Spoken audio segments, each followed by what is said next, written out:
we live? Is this thing on? Hi, it's your boy. It's Disco. How's everybody doing today? And I'm joined by my good friend NFL DFS Picks. Sleazeball's supposed to be here. We haven't heard from him. Hopefully everything's all right. Shout out to you, beautiful people. We're going to talk about all things related to this upcoming week. Predominantly the Sunday main slate. So if you have starts or questions, if you have props or bets that you want to talk about, by all means, bring it to us. But before we go into all that, Dan, why don't you introduce yourself? Let the folks know who you are, where you're from, what you do, and as long as you'll love me. Hey, guys, I'm Dan Neely. I'm with NFL DFS Picks. It's a little brand I just created to get my content out. You can find me on X, YouTube. So happy to be here again. Looking forward to giving you guys tons of good information. I live in Orlando, Florida right now, but I'm originally just south of Buffalo, New York. From Buffalo, New York. Do you find it interesting that your Bills are dogs coming into this week, by the way? Yeah, it's crazy. And I love how the analysts all are picking Baltimore, too. It's going to go great for them. That is very, very bizarre. All right, man. Well, let's get right into it. Let's talk about game one. We got the 1 p.m. Eastern time, Sunday, the 29th. We got the Cincinnati Bengals, who are 4.5-point favorites coming into Carolina. The over-under is 47.0. Tell me what you like about this game, what you dislike about this game. Any props, locks, DFS, tertiary plays.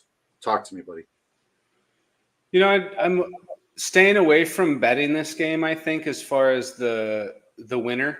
I mean, Carolina is a totally different team last week, and I just don't really want to get – I really don't feel like I have enough information on their new team. I think that the way they played last week, they might win, and I don't want to go betting that because I don't think they're the better team. So we'll just get that out of the way. And then I don't really have like anybody from this game that I'm going to be betting much on. I'm staying away from Chase and Higgins this week, though they have some good corners.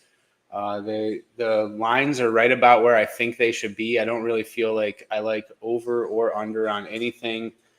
I love Gesicki with a touchdown.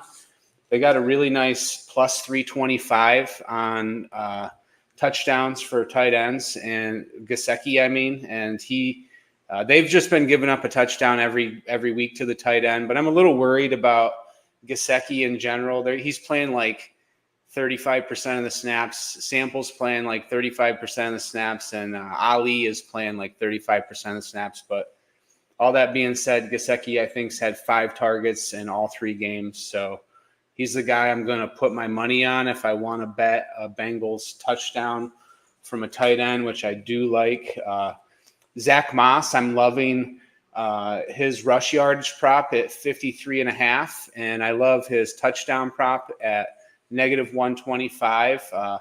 So they're thinking he's going to score a touchdown too, with it being -125. And other than that, I'm kind of staying away from the rest of the game. If I was going to bet Burrow, I like his touchdowns, over 1.5 touchdowns. I'm not sure about yards, completions. And if I wanted to bet Andy Dalton, I like his rush yards prop at 4.5. The Bengals have been getting gashed by quarterbacks on the ground. That's just one run. So, yeah. So, like when I'm looking at it, talking about the passing yards, on average, the Panthers are giving up 208.67 passing yards per game to the quarterback position, obviously. And Joe Burrow's prop right now is at 255.5. And it doesn't make sense to me because when I look across the board, it's a plus matchup for the Cincinnati Bengals running backs, like top to bottom, pretty much rush attempts, rushing touchdowns, rush yards. The only place where it's not really a plus matchup for either running game is the receptions aspect. But like, this is the game where Joe Burrow doesn't have to throw for 300 yards in order for them to be competitive, in my opinion. But then again, the whole new, Andy Dalton introduction it just completely changes everything on the research. So do we think that the running game for Carolina is going to be, the thing that absolutely dominates this game? Do we think that it's going to be the passing game? Do we think there's going to be a balanced approach? Is it going to be close? Is it going to be a blowout? Was last week, an outlier, just a weird week? Are we going to see things go back to normal, or are we just going to, learn more about this new? Because like this NFC South division is so freaking confusing. At first, the Tampa Bay Buccaneers and the New Orleans Saints, these guys were world beaters. They were the best teams in the NFL, and then they showed they were frauds last week. Atlanta's had the toughest schedule in the NFL, pretty close, pretty damn near.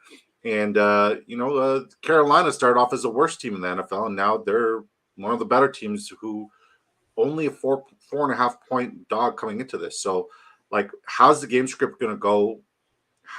Is there any guarantees, anything that we absolutely love? Because, I'll let you take it from here. Yeah, I mean, if I really wanted to, I think I like Burrow over 1.5 touchdowns. I don't think I like, I don't know if I want to touch that 255. You're right. I would mind betting the under on that. But this game, to me, has shootout potential. Doesn't it have shootout potential to you? I think it has shootout potential to me. Well, both defenses are absolutely atrocious, right? And I mean, like, if I'm looking at passing completions, Joe Burrow's at 24.5. On average, the Panthers' defense allowed 20. Pass attempts, it's just none of it makes any sense. I think the only one that I'd be willing to touch is the longest completion, but 35.5 yards is a heck of a lot. It is. Yeah. So let's go back to the quarterback situation. I mean, we look at Andy Dalton's props, and they're also inflated. And it's like I'm tempted to smash the under on both of them because it's like a 50-yard gap, 50-yard outlier. But what does Vegas know that I don't, which is a heck of a lot? They knew that Singletary was going to be a fucking bust. But with that being said, let's look at the running back situation. Rushing yards, it seems like Chase Brown, 32.5 rush yards, or where's Zach Moss? 53.5, I got him at. Yeah, 52.5 on drafters right now, and the Panthers allow 124.67 rush yards per game. Obviously, last week we didn't see it, but Zamir White wasn't him, and Alexander Madison vultured a touchdown. So what do we make of this? Are both of these props like free money? I don't think so, because the one thing that analytics isn't going to show us is it's not going to show us the fact that Bryce Young couldn't stay on the field to even get a first down. All right, and if they can't even get a first down, by the time that game's over, it doesn't matter who you're playing, how good the run game is. Your opponent's going to have 150 yards rushing. It's that simple. If an offense can't move the ball, can't sustain drives, I think their time of possession in the first two games was around 24 minutes a game. And that's a recipe for 150 yards rushing allowed. And I think last game, their time of possession was almost exactly the opposite, 36 and some change. So you take that into consideration, and you can probably knock 60 to 80 yards off of what they've been allowing, potentially, just in the fact that they can control the clock and move the ball. And Andy Dalton, he's not a big play threat waiting to happen. So, the chances of the Panthers winning the time of possession in this game is there. Well, it's easy to win the time of possession game when you're not throwing the ball to the other team. Shout out to Bryce Young. And shout out to Bing King. He put first. My man, good to see Bing King. Brainy Ballers. Shout out to my guy, Brainy Ballers. He just became a member here. This guy's got these custom helmets as your league trophies. Check them out on X, guys. It's absolutely brilliant. I'm looking forward to mine coming in. And like, as you guys can see in his profile picture, like you can get a cool helmet just like that. And he said, "Did I hear analytics?" You absolutely did. And Kobe and the Cattle Dog says, "Happy Saturday." You did hear analytics. It's a cool perspective that you bring up. So with that being said, if we're in anticipating that Carolina is going to be more efficient, not just last week, but moving forward. Does that mean that we like the rushing yards for Chuba Hubbard and Miles Sanders? 24.5 rushing yards for for Miles, 58.5 rushing yards for Chuba. Do we like any of these? I got them as a real neutral numbers. I think they're good. I like the numbers. I think Vegas did a great job here. And when that's the case, I typically stay away from them. Okay, so let me ask you one more thing. Is there any prop in particular where you're like, yeah, I really like this prop as an outlier. I'm going to put it on my drafters pick'em ticket? Yeah, I think that Zach Moss, 53.5 rush yards is a little low. Even if it's a very close game, time of possession wise, I can see Zach Moss easily getting 53.5 yards. That's probably the one thing in this whole game that sticks out to me. And if I wanted to get real ballsy, I'd take Gesicki for a touchdown, but that's not going to be like on a 10-ticket thing. That's going to be maybe on like a small little same game parlay that I'm trying to turn $25 into 300 on or something like that. Gotcha. So I like the Gesicki prop because the Bengals give up 50.67 yards per game to the tight end position, but I think it's going to be more Eric All than Mike Gesicki. I don't hate the call on Zach Moss. I don't hate that call at all, but rush plus receiving for Chase Brown is very tempting. With that being said, there's not a single prop here that I absolutely love. There isn't a single one that I'm like, I need it. I mean, 23.5 yards, longest reception for Jamar Chase. That seems doable. Again. I don't hate that, but shit, it's tough to love. T. Higgins prop 53.5 receiving yards is screaming at me. There's just nothing I love in this game. There's too many variables, not enough information. With Andy Dalton being in the picture, it's a completely new team, completely new development. So, yeah. Antonio Bonus Hole says, "What up? What's going on, buddy? Are you good to move on to the next game?"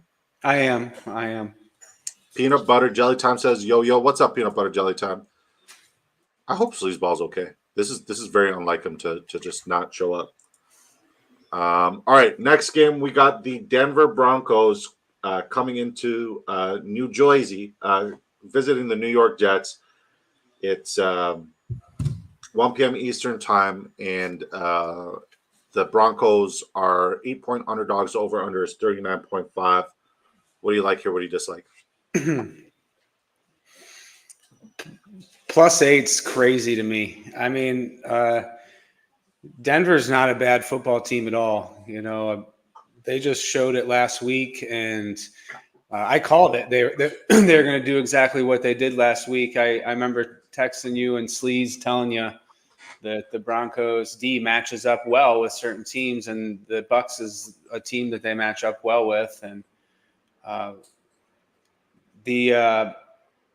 think I like Denver money line as a crazy, if you're feeling crazy, +300. But +8 feels crazy. And if you're smart, you do stuff like this. I take that +8 and I move it to 9.5 or 10 for a small penalty, like -150, right? And now I can really cover like a full 2-score, a touchdown and a field goal or something like that. And I think that's really easy, smart to do. And I do that pretty much anytime I like a bet like that. I'll tease that. Even if I love it enough to maybe bet the money line, I'll still tease that to probably 10. It just makes sense. It won't cost you much. All right, so let me ask you, because like this is completely on the opposite spectrum of how I think this game's going to go.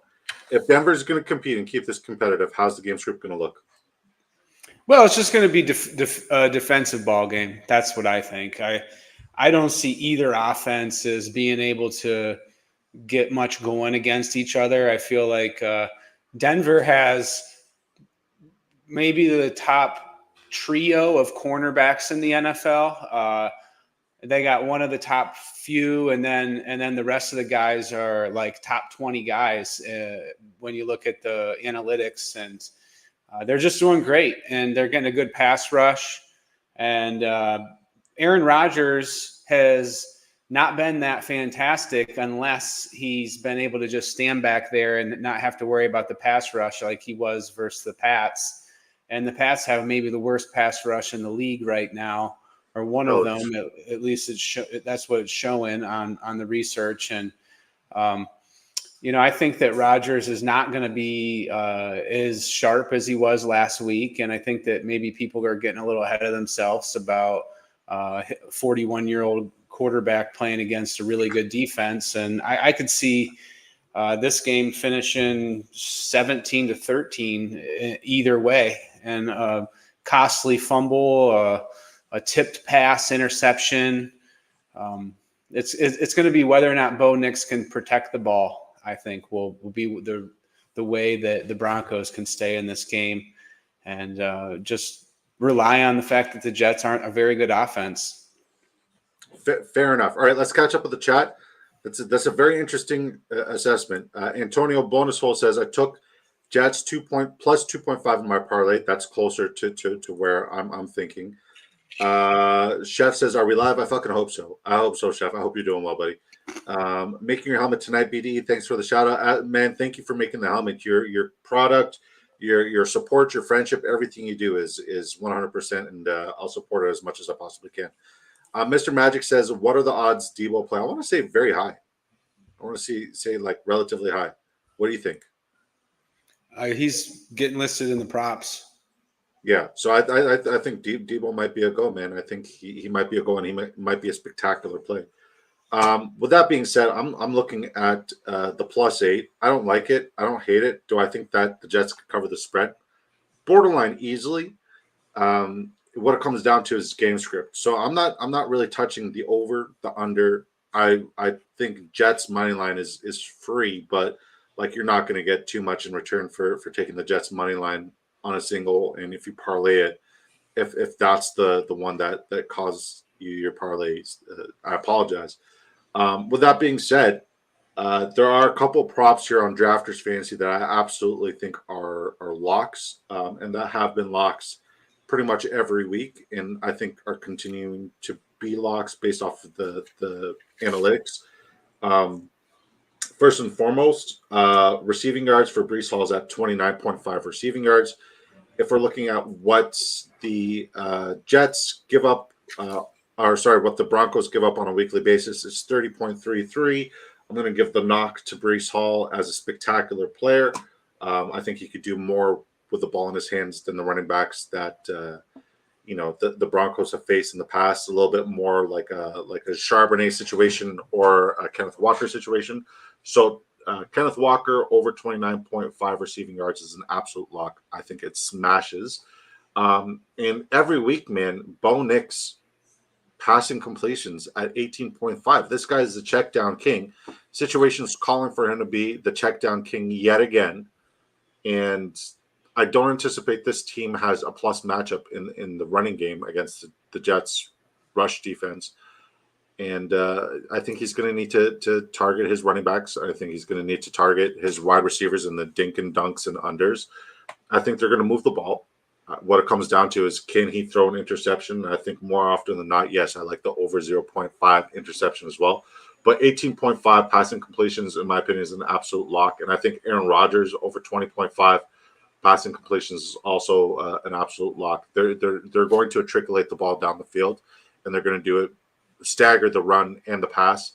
And with that being said, I think Aaron Rodgers, this is my favorite game to bet on. And if you just put these three props together alone, that'll 6x your dollars on Drafters Fantasy.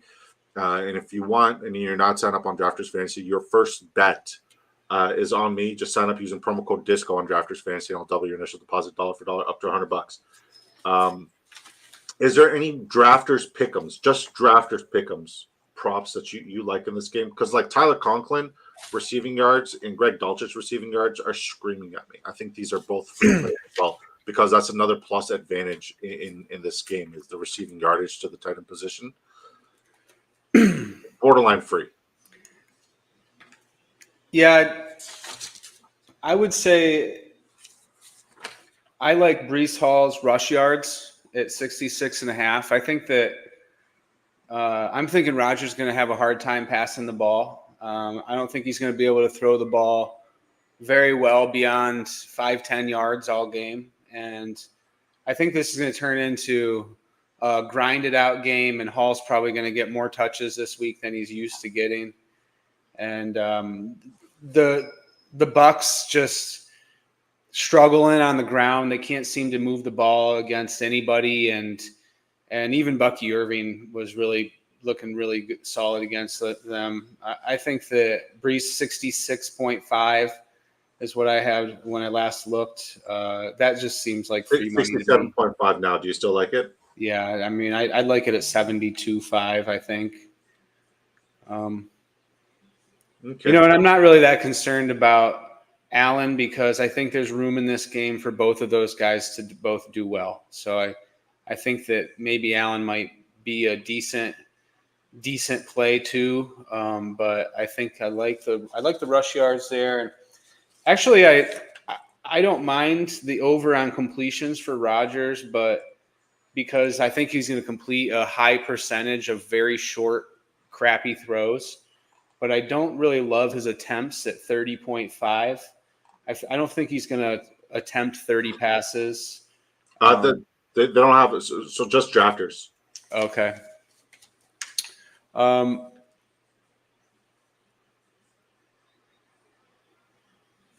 No, nothing for Rodgers on there. And I like Garrett Wilson under receptions at 4.5. And they don't have it on drafters.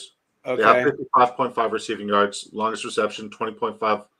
I like him under 55 receiving yards. I think that he's going to operate in a very short field. I don't think he stands a chance to have a long reception tonight, but you know, first play he'll probably have a long reception because I said that. But I like Sutton under 44.5 receiving yards. It's 42.5 on drafters. 42.5. I'm fine with it. He's just not talented enough to beat either one of the outside corners. Maybe he wins a 50-50 ball on the sideline. But it would definitely have to be on the other side of Sauce Gardner, though. You know, and Reed's really, really good too. And they play. All right. You know, I like the unders on both the number one receivers for those teams. I don't really like any of the other guys. Like I said, I just think this is going to be a Brees Hall game if the Jets win, and I think it'll be receptions. I think 4.5 receptions for Brees Hall is a little low. And I don't think on drafters. I don't think Bo Nix is going to pass for 190 yards, 183.5. That's high. I know it's low, but it's a high number versus the Jets. People kind of get caught up in a low number like that, but if you really look, they don't even give up that number every week. Heard. As a matter of fact, they've given up 543 yards this season passing. So what's that, about 181 yards a game? Sorry, I'm just locking in a bet. All right, cool. I took Chase Brown over 1.5 receptions, Gesicki over 26.5 receiving yards, Brees Hall over receiving yards, Conklin over 2.5 receptions, Greg Dulcich over 17.5 receiving yards. I feel pretty good about that bet. I'm not gonna lie. I feel really, really, really good about that bet. Let's catch up with the chat. Jets' best bet will be to lean on Brees and Allen. I don't disagree, but I think Aaron Rodgers has shown that he can matriculate the ball down the field. Nick's looking good. He is rushing a lot. He already has 2 rushing TDs. This is not a bad call either. Shout out to Chef with a spectacular call. Mr. Magic says, where is Slee's? Great freaking question. I have no idea. I hope everything is okay there, though. Right now, the rushing yards for Bo Nix is 25.5, by the way, on Drafters Fantasy. Andre says, sup, Disco. What's up, Andre? Hope you're doing great. Anything else you wanted to add on to this game? Because, like, on paper, it's a really boring game. I think it'll be a more exciting, fun game, like when we actually watch it. But like, yeah, on paper, it's a tough one. You ready to move on? Yep. All right. Next up, we got the Jacksonville Jaguars, who are I don't have the spread here for some reason. They are 6-point dogs coming into Houston. The over under is 44.5. What do you like about this game, buddy? I mean, first and foremost, the number one matchup that I found of any player at any position this week is Nico Collins. He has not only the best individual matchup in the NFL, but he also has the second best individual matchup in the NFL. His matchup against Jerrion Jones is 99.8 advantage, and his matchup against Brown, the other corner, is a 99.0. And I don't know if I've ever seen that, to be honest. So Nico Collins is probably going to be in every single one of my DraftKings lineups at 7,200. He's probably going to be in probably going to die on the sword of Nico Collins at 80.5 receiving yards this week. It just seems too easy. The Jags are the number one man defense in the league, and Nico Collins last year averaged the most yards per catch versus man coverage, 4.53 or so, close to that. It was historically high. He's had last year he had tied for the third best yards per target since 2008, and most of it was because of how well he did versus man coverage. So the Jags are just going to be in trouble this week with that. And so Diggs right now, sorry to interrupt. Right now on Drafters Fantasy, we found one of those glitches where it's 83.5 receiving yards, but the Russian receiving yards is at 81.5. Yeah, that's crazy. Can you just put $1,000 on that? I wish you need to parlay it with something. So we'll find it. We'll find another lock and we'll pair it up for sure. I mean, Diggs' receptions. Here's the thing: the way that the Jags played Josh Allen, and I watched the Jags play the Dolphins week 1, and the way they played Tua leads me to believe that that Stroud is going to be passing all game because they're trying to stop the run first and foremost, and they're trying to man you up on D and beat you mano a mano, and it's not working. And it actually was working until they played the Bills. They were ranked statistically as one of the best defenses in a lot of categories. But that being said, Stroud is very good at some of the same things that Josh Allen's good at, like avoiding a sack and getting the throw off. And one thing that Stroud's doing right now on a level that no one else is doing is just taking chances and giving his receiver opportunity. And I think the Jags DBs are terrible. And if you could just blindly threw it to Nico Collins and Steph Diggs all game, that should be enough to win.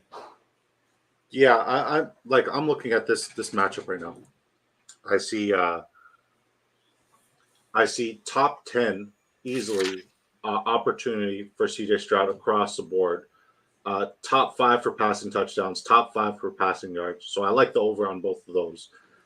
Top 8 for passing completions, top 8 for pass attempts, like the over on both. But I also love the running back situation, especially with Joe Mixon coming back, because it's as plus as it gets across the board as well. Again, this team, not necessarily the rushing yards or the rush attempts, but the receptions aspect. Exactly. It's like one of the best areas where I like Joe Mixon's receptions and receiving yards props. Me too. I think those are absolute smash. Not necessarily the running yards, and I don't think he's a DFS play either. I'm not getting any of those where I'm living. No. As drafters have that listed, because Hard Rock has nothing for Mixon. All right. Well, he's also still questionable, if I'm not mistaken. So Nico Collins, Robert Woods, Stephon Diggs. No, nothing on him. But I totally agree. I have Etienne. him for receptions and receiving yards and touchdown and consideration for rush receiving combo, depending on what the number is. I mean, I don't think the receiving yards is going to be spectacular. I mean, the receiving, 60.67 receiving yards to running backs. That could be slightly inflated based off of what Travis Etienne did against him, and then James Cook as well. I don't think Joe Mixon's in the same category as a receiving back. I think it's just too. Didn't A-Chain have like 125 yards receiving versus Yeah, one? Yeah, and James Cook had over 20, and then Ray Davis got in there as well. I don't think. I'm curious as to how many receiving yards Jerome Ford had when they went against each other. I don't think it was a lot. So I think it's two top receiving backs. I don't think that is plus of a matchup as we'd like to think. It might be a trap like the Devin Singletary situation. Right. It might be a trap.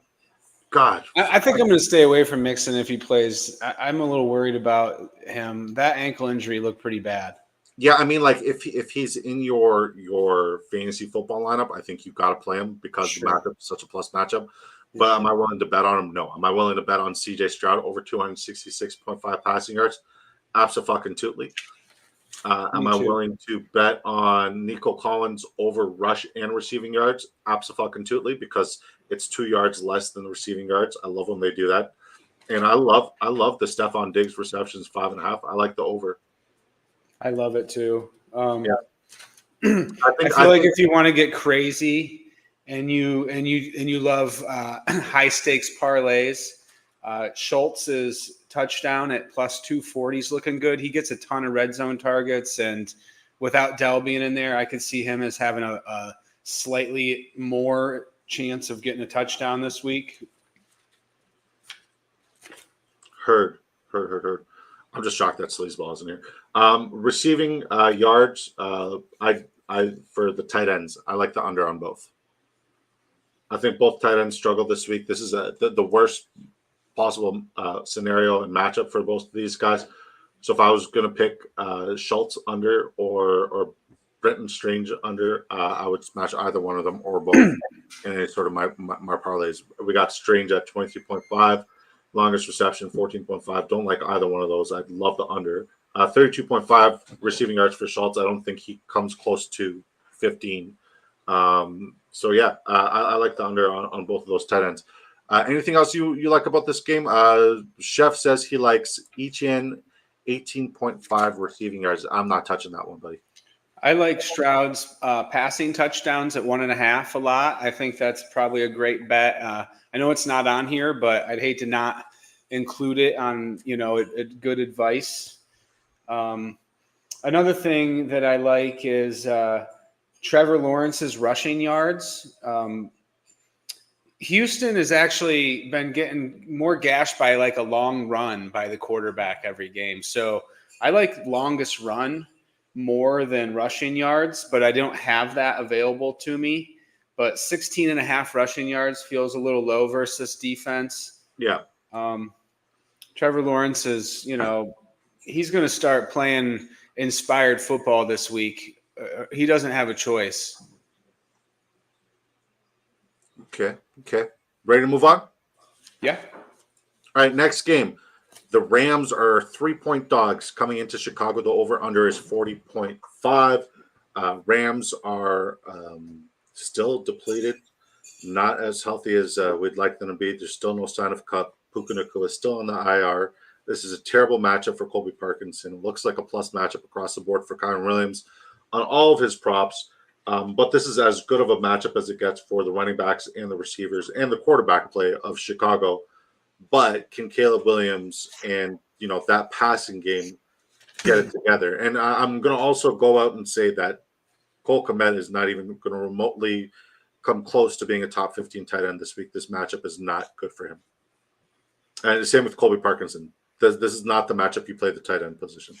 No, I got for the tight ends, Parkinson for under 3.5 receptions and under 29 and a half receiving yards as one of my locks. So I totally agree with you on Parkinson and Cole they got Kmet. Parkinson here for 31.5 receiving yards. So I love under.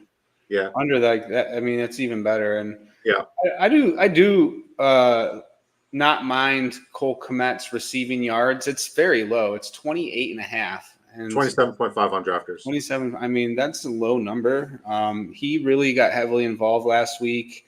I could see I think just a quarter of his production last week gets him right about to where that number is. I mean, realistically, the Rams do allow 57.67 yards to the receiving position, so that could be a good smash for the over.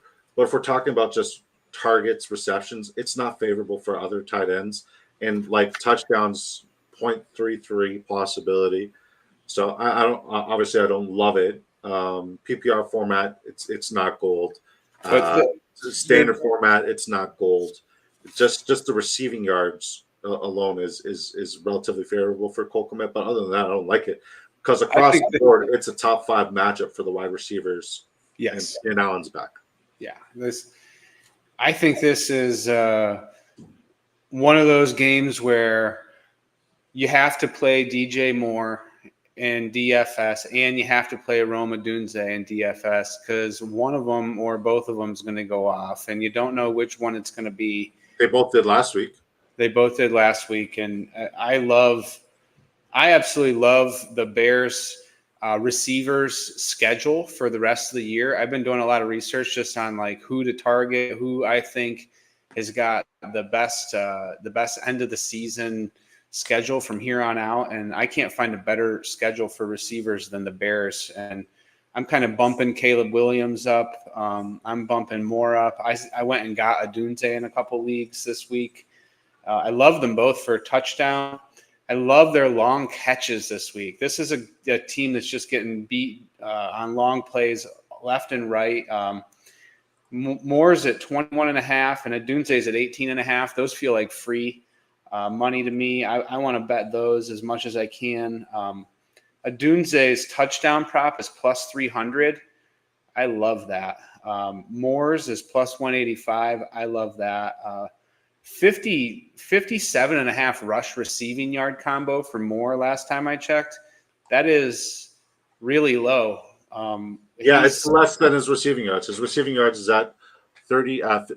His receiving yards are at 58.5, and his rush receiving, it's another one of those, is lower at 57.5. So thank you, drafters. Thank you, drafters. Nico. Okay, so I'm putting $5 on Nico Collins and DJ Moore over on that prop. And then Roma Dunze's receiving yards is 35 and a half. Is that changed? That's insane. Let's look. I mean, I'm going to play this guy. I'm going to have $250 invested in him just in DFS this weekend. I guarantee it. Odunze, you said? Yeah. 39.5 receiving yards. I love it. 39.5. I love that. I love the long catch at 20.5 just as much. I mean,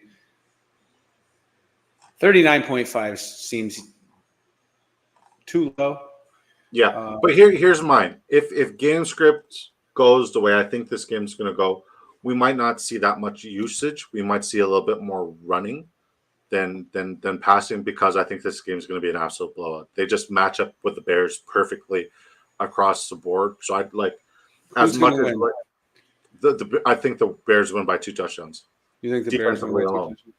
So I see this game in like an ideal world for both teams would be Kyron Williams has 2-3 touchdowns, 150 combined yards, and the Rams win. Or Caleb Williams has 250 plus passing yards, mostly on the back of Moore and Adunze, and he has a couple touchdowns, and the Bears win. I mean, that's just how I see best case scenario.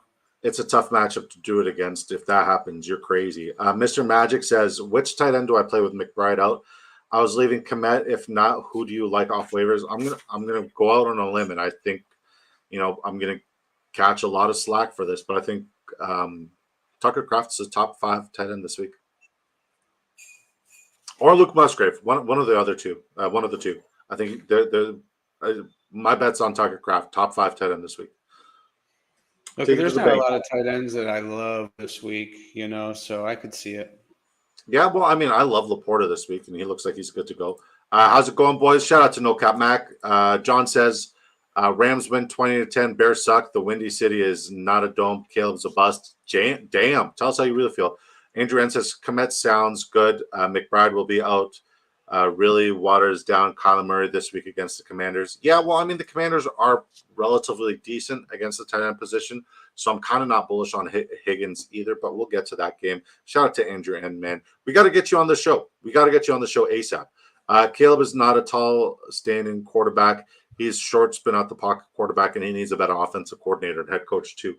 With that being said, I love his passing yards, 220.5, almost free. Especially if it's a closer game. DeAndre Swift is the one who I'm like, what the hell do we do with this guy? Is it going to be, Roshan Johnson? Is it going to be DeAndre Swift? Regardless, whatever ticket you make, just put the over on one of these guys' rushing yards to stagger it. One of them is going to hit. Add the DJ Moore rushing plus receiving because it's less than his receiving. Add the Nico Collins rushing plus receiving because it's less than his receiving. And let's just go to war for sure. Anything else you like about this game? Because I do like the Cairo Santos 1.5 field goals made a heck of a lot. All right, I'll make it another. Yeah, you know what? I haven't checked the weather in this game, to be honest with you. I probably should have checked the weather in this game. It's in Chicago, right? Yeah, it's in Chicago. No, I have written down here that both Johnson and Swift's yards are good bets, but like you said, who knows whose is going to be. I'm just going to stay away from it. I'm not going to put either one on anything, right? Because I have analyzed 10,000 props, and I have written down 100 to 150 things I like, and when there's a reason to put a big question mark on it, you should just avoid it, right?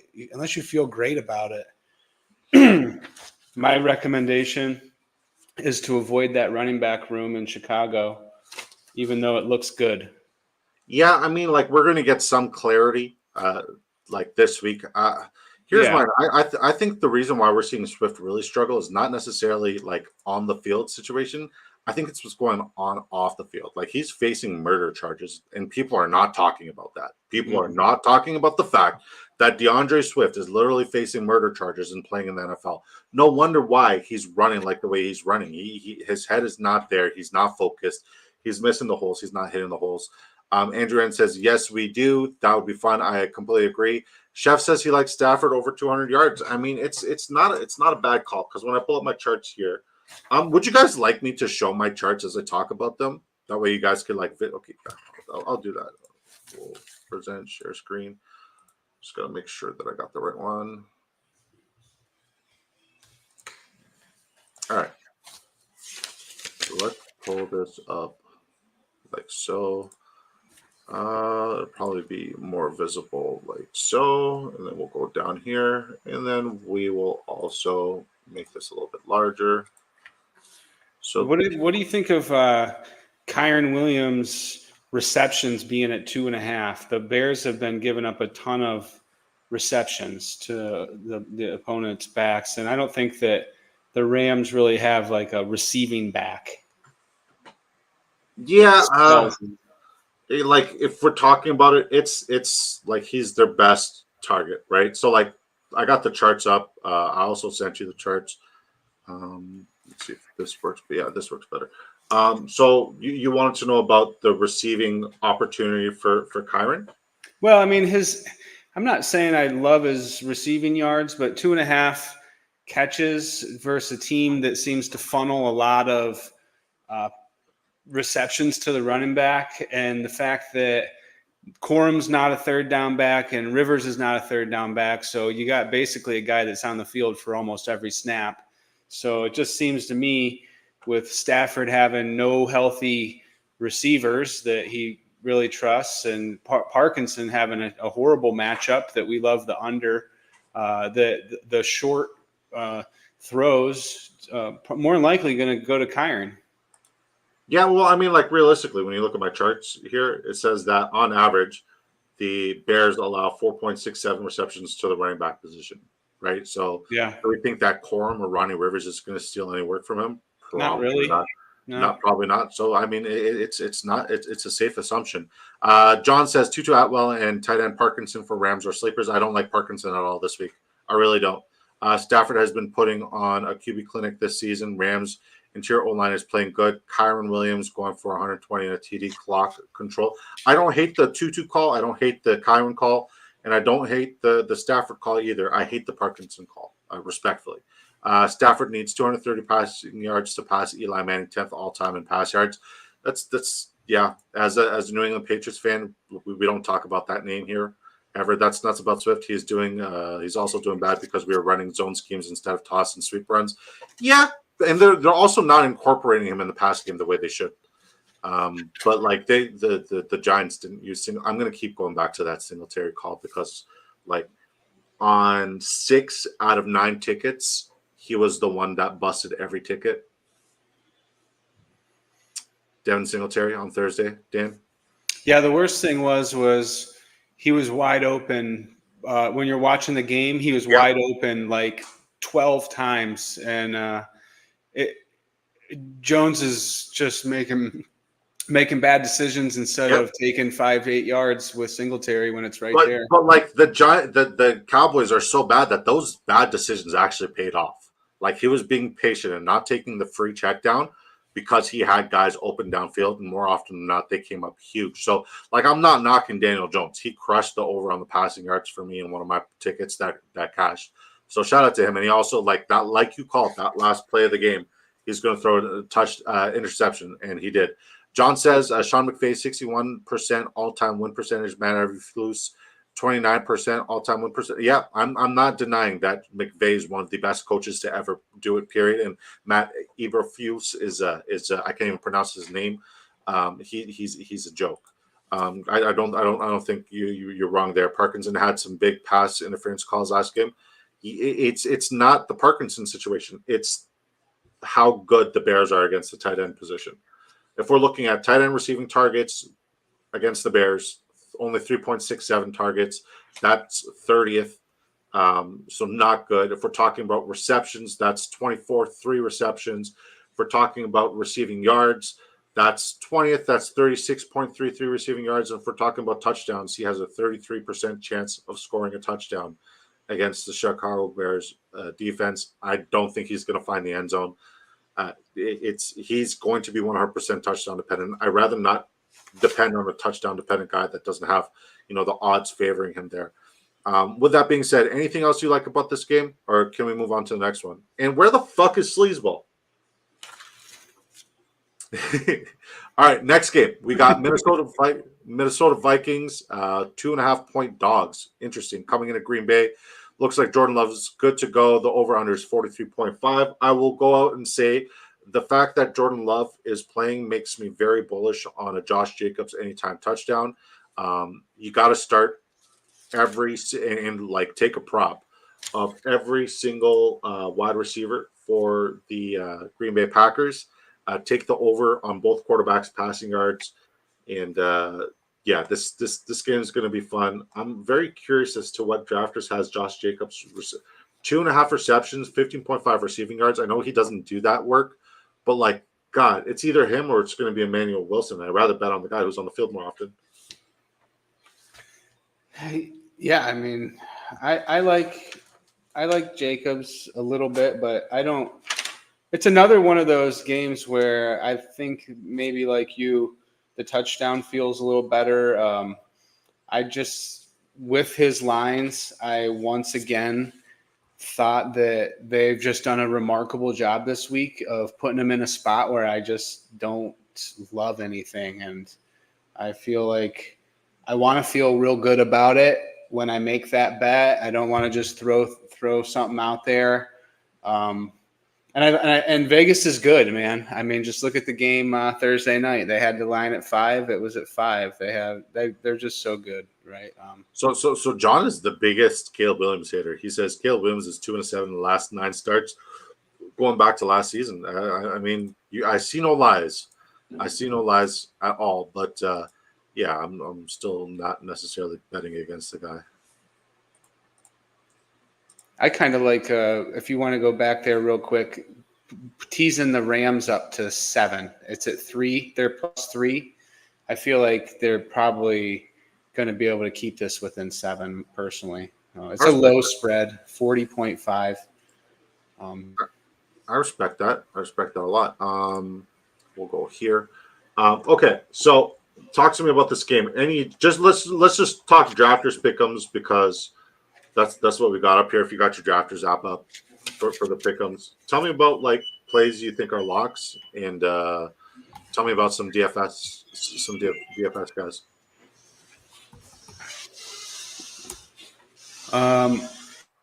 Okay, hold on a second. Let me get drafters up here. I don't have drafters up here. You're good. Chef says Caleb is legit. Calm down, John. Your first 3 NFL games could be much worse. I tend to think that he has a lot of expectations, and he has not met them, but that doesn't mean that he's bad and I'm giving up on him. I think he'll be all right. And since you're pulling up drafters, I'm going to go out and say that quarterback matchup, Jordan Love over 1.5 passing touchdowns. Love it. Obviously, it's not on drafters. If we're looking at pass attempts, if drafters were to put up a Jordan Love pass attempts, it's a great opportunity. Vikings are allow the most pass attempts per game. And then I think his passing completions, 21.5 passing completions. I know he's coming off an injury, but Vikings allow the 3rd most completions at 25.67. I think Love can absolutely smash that. And then the passing yards, the Vikings allow 266.3 pass yards. That's 30 yards, the buffer for Jordan Love. I like the over there too. But once again, it's all indicative of like how the knee is looking and the fact that he's coming off of an injury. That's like your only risk. But everything's looking like it's free. The numbers showed that it's free. And if the numbers show that it's free and Jordan Love is fully capable, then it's free, right? I like maybe the under on his pass plus rush yards. I don't think he's going to rush. I think just like Josh Allen, he comes back from a little banged up knee or something. They kind of scheme him in the pocket. And I had 248.5, maybe a little high versus Minnesota. Minnesota's been. I have him projected for 255. 255. Yeah. All right. I'm not going to fight back on that. I mean, it's fine. I don't feel too strongly about it. It's not like one of my things that I have written down here is a real important bet, but I do have him under 33.5 passing attempts, which isn't on here. And I did have him potentially under 241.5 passing yards, and they have his pass plus rush at 248.5 and his pass yards at 233.5, which is a lot lower than what I have it on at Hard Rock. So that's just that. And then I'm staying away from Darnold. If anything, I like him for a pick. I think he's going to throw a pick. They don't have that as an option yet. Yeah, I know. And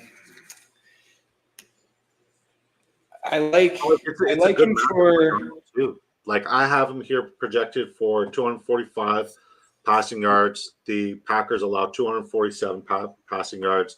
Yeah. His prop is 226. It should be a smash. I like the passing yards. Yep. This isn't a favorable running game for either side. This is a negative game script for the running game. It's a positive game script for the passing game. I like the over on every single passing prop whatsoever.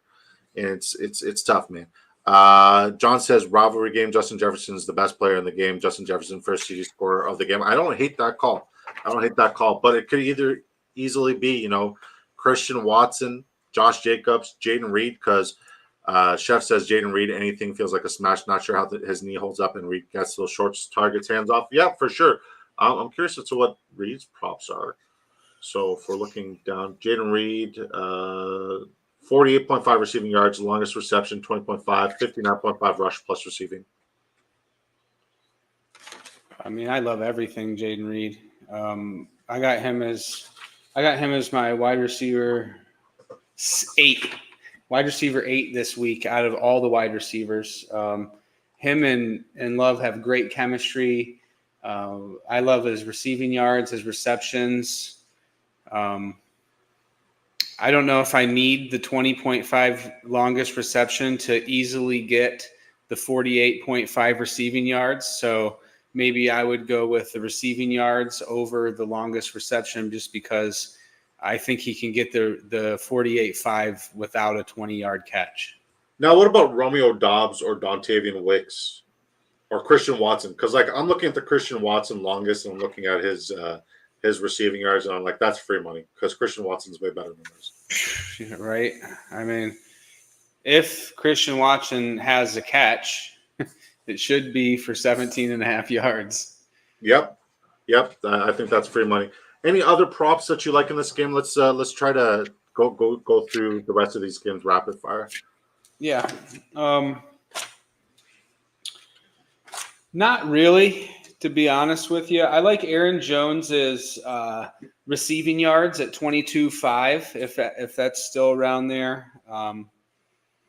I love his longest catch. They've been getting beat with some long catches, and I could see 10.5 being really easy for him. I'm probably going to smash that in my single game parlay.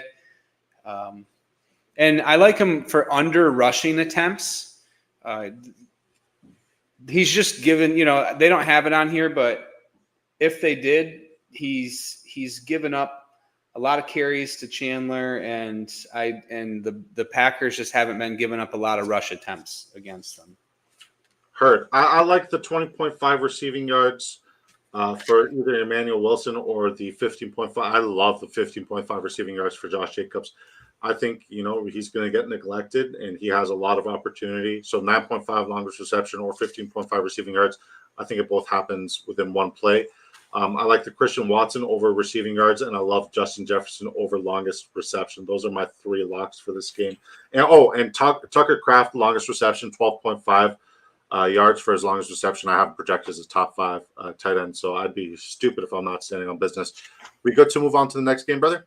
Yeah, I would just say I have Jefferson as my number 7 receiver, and I like everything for him. I like him for a touchdown, long catch, 5.5 catches, 80 yards. I love every one of them.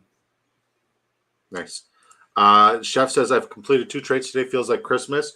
Let's hear what those trades are. And guys, please do me a favor and smash a like. That goes a really long way for us, and I appreciate you guys rocking with us. And I once again, Sleazeball was supposed to be here, but he's not. I hope everything's okay. It's not like him not to pick up his phone and show up. So, I mean, prayers over there. Hopefully everything's okay. Next game, we got the New Orleans Saints, who are 3-point dogs coming into Atlanta. The over/under is 41.0, and it's crazy. Like the love affair that everybody had with the New Orleans Saints, it's over. They're now dogs. Everybody's come back to reality, and it's interesting. No sleeves. That is odd. I hope he was okay. And yeah, he Andrew N says that's odd. I hope he messaged us earlier today saying he was good to go and he had a party to go to for his wife's friend's birthday or something later on. But I haven't heard from him, and it's very bizarre. And fingers crossed. Hopefully he's okay. Sorry, Dan. Go ahead. No, that's super important. I agree. I am worried about Sleaze. He's super dependable, and he wouldn't miss this for anything. That's definitely not his choice. I'm 100% sure. Whatever happened is something weird. He could be sleeping, but yeah, I don't know. If he is, I'm going to give him a hard time. But I pray that's the case and nothing else. Right. This game, I don't know. I mean, I don't really have a good grip on what I feel is going to happen in this game. I keep getting these feelings about each team and kind of keep getting proved wrong. I thought that Atlanta was this super dominant offensive line that was just going to run the ball down everybody's throats, and Bijan was going to be a smash play every week, and that's not true. And I But they've thought also that, gone against 3 spectacular defensive lines. and New Orleans is also spectacular against the run. They've been one of the best run defenses in the NFL for as long as I can remember. I think they haven't given up a 100-yard rusher for like 5 years. Now, let me ask you, since we're on this topic, and I'm enjoying this back and forth, with everybody saying, "Oh, Bijan Robinson, like he goes off against the New Orleans Saints in his career." Obviously, it's only 2 matchup sample, but do we think that that is enough for us to love Bijan Robinson this week, or do we think that sometimes like the who is that little fellow, the Boston Scott scoring a touchdown against the New York Giants? Do we think that's eventually come to an end and it's tough to pen on again? I don't know. I mean, I never want to bet against Bijan, right? And it's like Atlanta, they have the guys up front. They grade well. They show well analytically. I don't know if they're just having a bad play calling with the offensive coordinator, if they're predictable. I don't know what their deal is, but you would think that they match up offensive line wise better than with any defensive line in the league. That's how good that O-line is on paper. And I mean, they got some of the best O-linemen in the league all right on the same team. And I don't love this game. I liked Olave for receptions, and now he's not even listed, and he's questionable and probably isn't going to play, it looks like, with a hammy. I mean, they got his props up here. Do they got his props up now? Because they didn't have them. 60.5 receiving yards, 60.5 rush plus receiving yards, and then 23.5 longest reception on drafters. Sure. I don't like any of those. I like his receptions because I think he's going to be a guy this game that is working the short to intermediate part of the field. I don't see this defense giving up anything long. They haven't all year, really.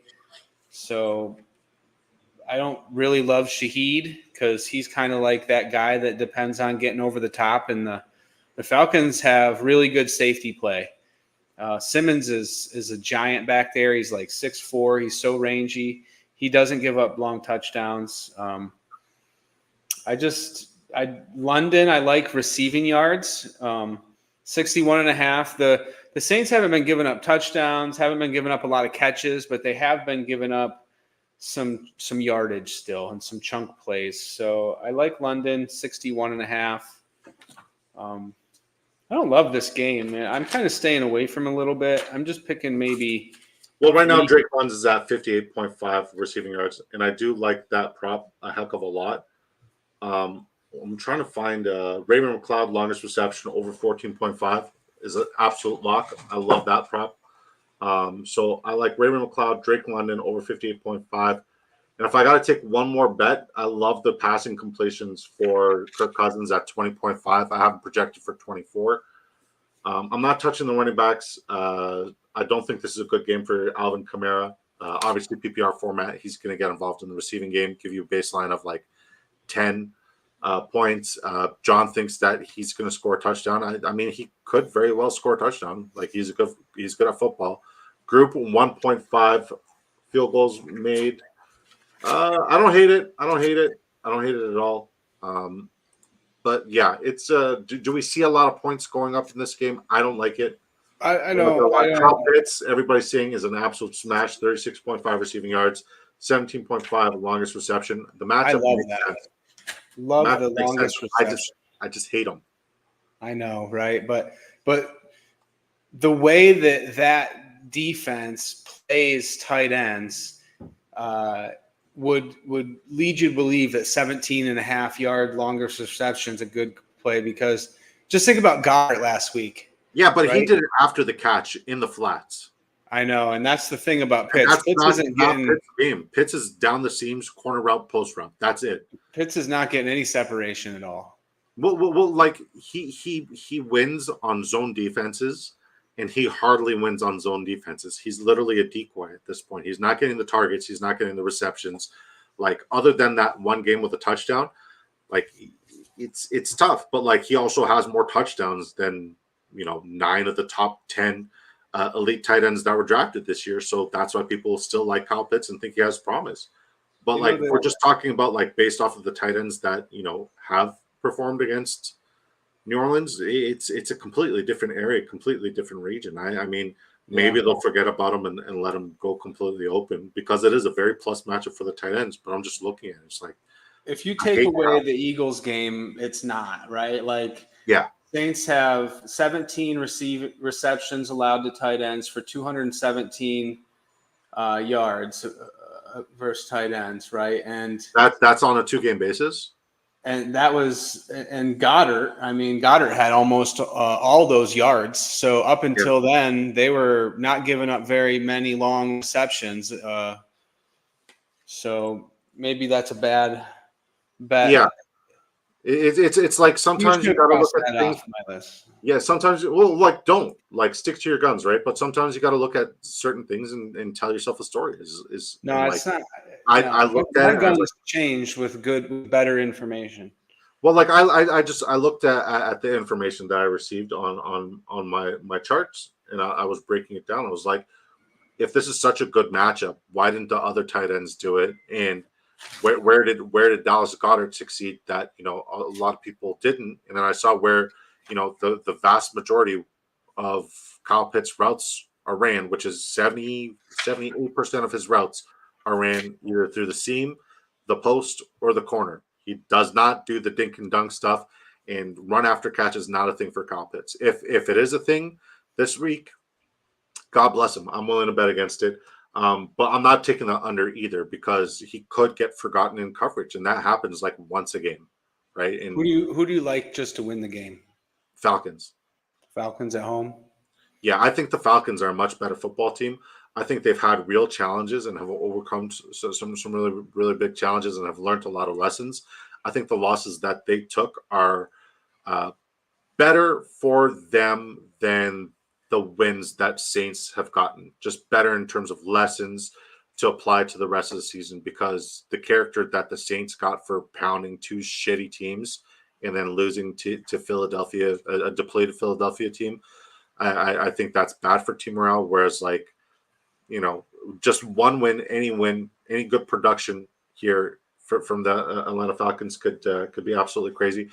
And Fantasy Dog, God bless you, man. He says, number 11, like how you be Disco. Disco be good. Disco be good. We don't know where Sleazeball is. Hopefully everything's okay. Shout out to Fantasy Dog. He just gifted a membership. I appreciate you, man. That's very, very, very, very generous. You just gifted it to John. John's in here.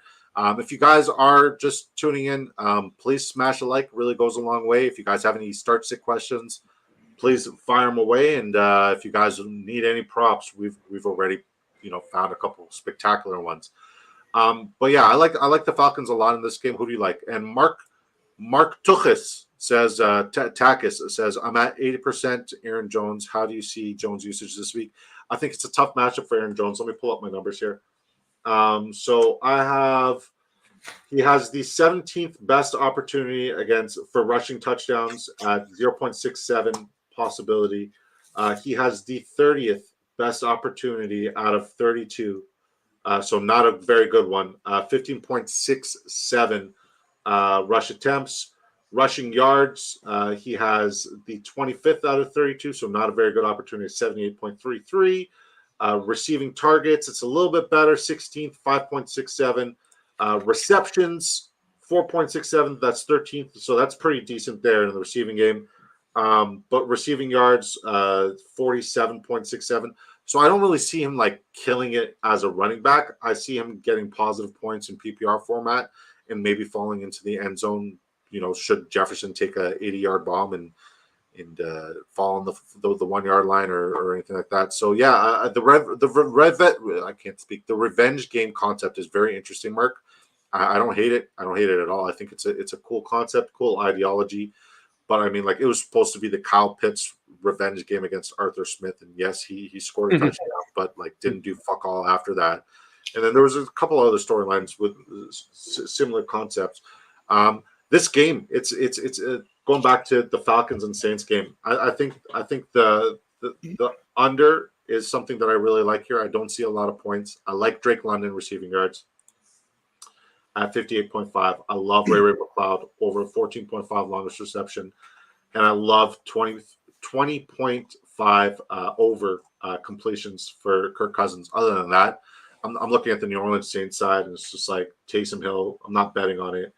Alvin Kamara, not betting on it. I mean, like, they don't even have a receptions prop for him right now. So this is another one of those games where I like to tease the dog up to maybe 5 or 6 because I just don't see either team being able to blow the other team out. I think no matter what, we're looking at a close game. And if they're already given the Saints 3 points, and this is maybe if Olave plays, right? I might want to say if Olave plays. I like New Orleans +5, +6. And you're not going to get killed too bad on that. It's probably going to be -160. And if you're going to do a parlay, I like that. Maybe New Orleans +6, Olave with his receptions, and London over 61 or 59 yards receiving, and that's that. Like, I really don't like too much. I'm staying away from the rest. Heard. Nick, this question is for you, Mark or Dan. Mark Takis asks Nico Collins or Stephon Diggs this week. I mean, both. I got them both as top 20 receivers. So if you can afford to take a different guy out of flex and have Diggs in there and play them both, I'd say play them both. But I was saying earlier, Nico Collins has, in my research, the number 1 individual matchup in the entire NFL this week with a 99 matchup advantage, which you just don't see. And then he also has the number 2 individual matchup when he's facing another corner on the same team of the whole week. So, Nico Collins to me is going to be in every single one of my DFS lineups at 7,200 salary, and he's going to be probably one of those guys that I put in almost all of my parlays this week, where I do maybe some things that I really, really, really, really love put together. Sometimes I run 2-3 things over and over again if I'm sure they're going to hit, and usually that puts me in a good spot. Every once in a while it loses me all my parlays, but I feel good enough about Nico that I would bet. I already bet over 5.5 catches, over 100 yards, over a touchdown, combined with Diggs over 5.5 catches. I put $25 on it already, and I think it pays like $250 or something. Heard. Great response. All right, next game. You ready? Yeah, I'm ready. All right, let's just pull up this here. All right, we got the Guys. We got the Philadelphia Eagles, who are 1-point favorites without A.J. Brown. A.J. Brown's actually out now, confirmed as out, coming into Tampa Bay Buccaneers. And it's unfortunate that A.J. Brown's out because, the over-under is 42.0. Because across the board for quarterbacks, unless it's passing touchdowns, but every other prop, and for receivers, every other prop is a plus matchup for Philadelphia's receivers and quarterback this week, other than the passing touchdowns and the receiving touchdowns. Yeah, so what are we riding with Jahan Dotson and Johnny Wilson or Paris Campbell? I am not worried about what either team has done up until now with this game. I'm disregarding Tampa Bay's yardage gived up versus everything. This is going to be a totally different offense. This is going to be the same offense that we watched for the last 8 minutes or 10 minutes of the Eagles game the other day. I got Dallas Goedert as my number 1 tight end. It's a terrible matchup for Goddard. It's a terrible matchup for tight ends. I'm disregarding all that. It's actually, you're saying it's a terrible matchup because of what they've given up versus tight ends so far, right? Like I see that correct. too. Correct. Right? But so Dallas sorry Goedert to interrupt. is. He says Saquon's in his flex. Mark says Saquon's in his flex. You're definitely not dropping Saquon in the flex. I would say No. Nico Collins and Saquon. Carry on, please, Dan. But okay, so here I'll just add a little bit to it. Okay, so Pro Football Focus has their matchup chart, right? Mhm. And last week, Dallas Goedert was one of the bottom 5 matchups in the whole NFL. Demario Davis, his grade is 89.5 versus That's the middle linebacker for the New Orleans Saints. Okay. Middle linebacker for the Saints. And Goddard had a terrible matchup, okay? He was way down the list.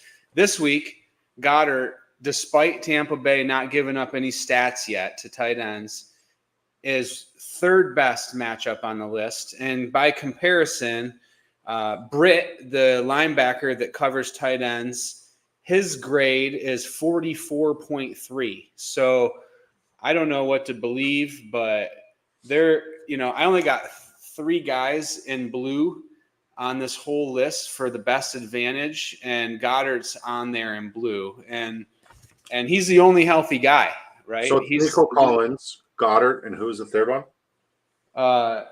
Isaiah Likely. Oh, you mean, what are you talking about? Just for locks of the week? No, the 3 guys in blue. Oh, the 3 guys in blue are actually well, one of them's not playing, I don't think. George Kittle. He's playing. Okay, so George Kittle they have with a 47% advantage against New England, and that's despite New England not really giving up that many good stats to tight ends too. So that's concerning, right? This is just tight ends? This is just tight ends, yeah. This is okay. Yeah. I wanted to know who you had on the week. No. Maybe we got to pay for that information. No, this is just I got like 12 pages of tight end notes here. I got I just see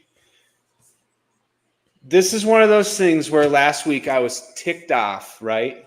I was ticked off. I was like, damn it, how did I miss Goddard? I knew that I should have played him a minute after the game started, right? I was like, shit, right? And I didn't play him because the analytics said not to, right? And this week, the analytics say don't play Goddard, right? That's what the numbers say, that's what has happened. But just look at the grand scheme.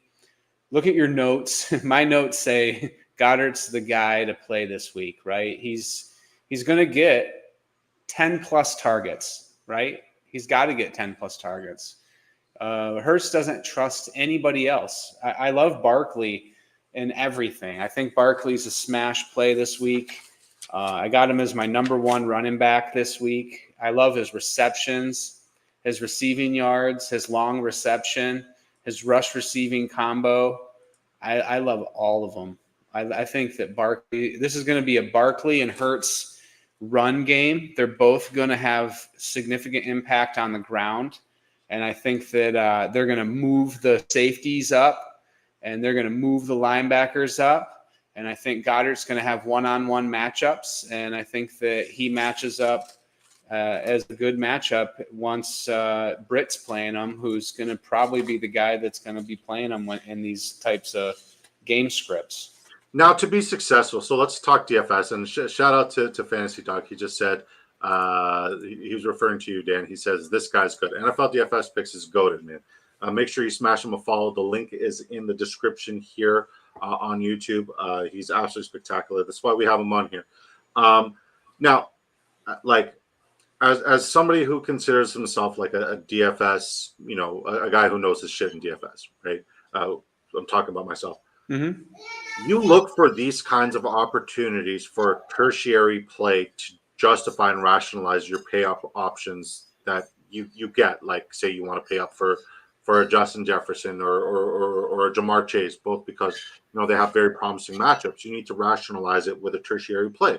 You can't just go with a tertiary play for the sake of going. They have to have opportunity. If we're talking about opportunity right now, based off of the vacancy and the availability of the matchup itself, and I know you're throwing the matchup out the door, but a Jahan Dotson, Johnny Wilson, Paris Campbell, even Britton Covey, like all of these guys still have a very good matchup. Are you telling me there's not a possibility where any one of them steps up in the vacancy of both Devonta Smith being out and AJ Brown being out because it's such a good matchup for the wide receivers this week? I'm putting Jahan Dotson in 100% of my lineups. You mean like in DFS? Fantasy as well. I think he's got wide receiver 2, wide receiver 3 upside, borderline fringe flex play. I think his floor is a lot safer than a lot of these pay up options that we're talking about. Right. I mean, my concern is I can't think of another guy in Hurts's career that has come in when Brown or Smith has been down and put Julio up Jones. Top 20 numbers. Julio Jones. Not as much as Julio Jones's name would have assumed. Maybe he had a couple okay games max. 16.7 fantasy points and 19 fantasy points. Right. So a couple games. Yeah. But we just need one game. And this isn't Julio Jones. I mean, this is a guy that just was basically given away. I mean, I don't want to say he was given away. He was overpaid for. But it was more than a half-eaten Twinkie is what you're telling me. I don't know. I'm not going to put him in a single lineup, right?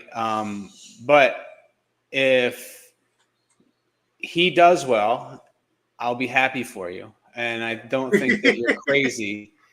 I don't think you're crazy, right? I get what you're saying. So you're basically saying the exact same thing about Dotson that I'm saying about Goddard. But the opportunity is going to be there, right? No, because Goddard I had as a top 10 tight end last week because I knew the first two matchups the Saints had were not beneficial matchups. Like Luke Schoonmaker, week 2 was their matchup, and then week 1 it was Jatavian Sanders on a team that doesn't even use tight ends with Canales as their head coach, right? Historically, we know Canales doesn't favor them. So, we didn't have enough information at the tight end position. Whereas, Tampa's played a couple better tight ends than I wouldn't say a couple better tight ends than the Saints have played. So I think Tampa's got a formula where the tight end can be stopped. I agree that the volume should be there. I'm curious as to what Goddard can do with the volume, because Goddard, when he's supposed to have a good matchup and ball out, historically has always failed.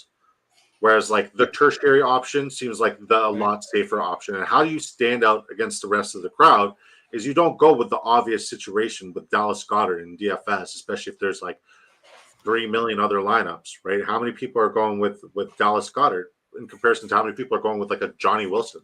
I'm sprinkling in a Johnny Wilson and a Paris Campbell here and there because those guys will give you a unique advantage based off of ownership. So let's talk about props and locks. Saint Bergerland, Garland says Otten, Gesicki, or Taysom Hill.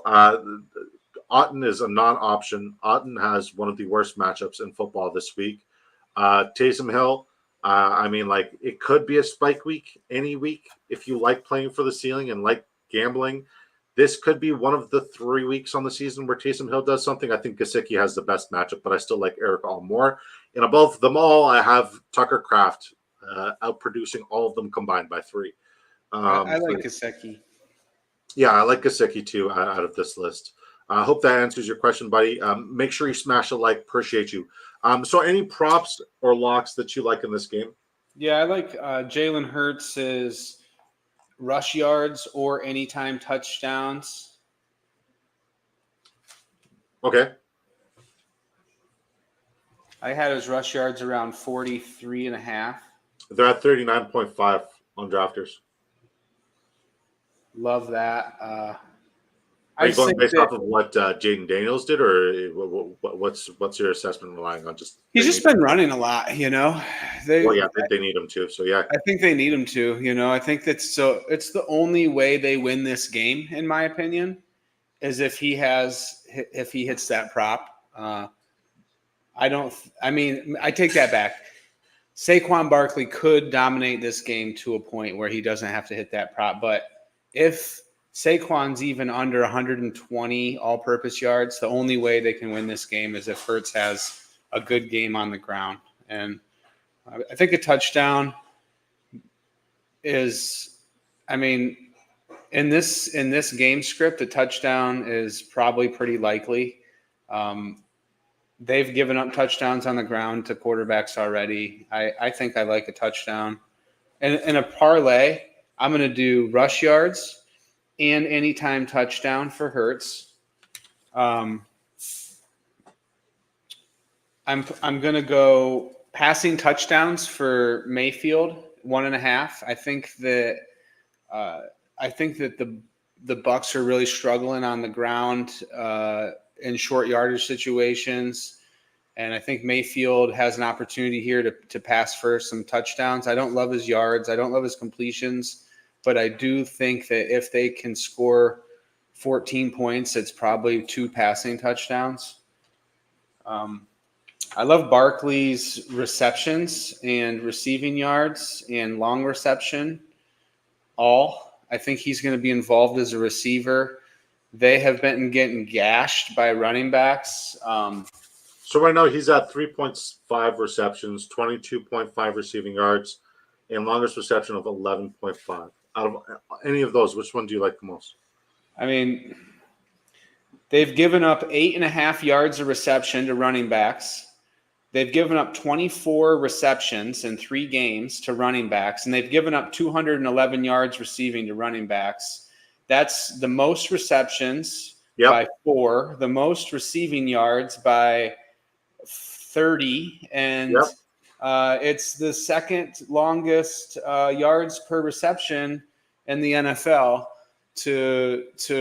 Guys, I love them all. It's the number one matchup for receiving yards to running backs, the number one matchup for receptions for running backs, the number 2 matchup for receiving targets to running backs. I think your assessment is bang on.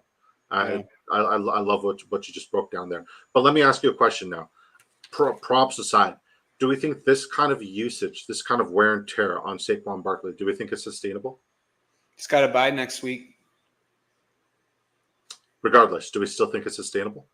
I don't think it's the plan, but I think it's what needs to happen right now.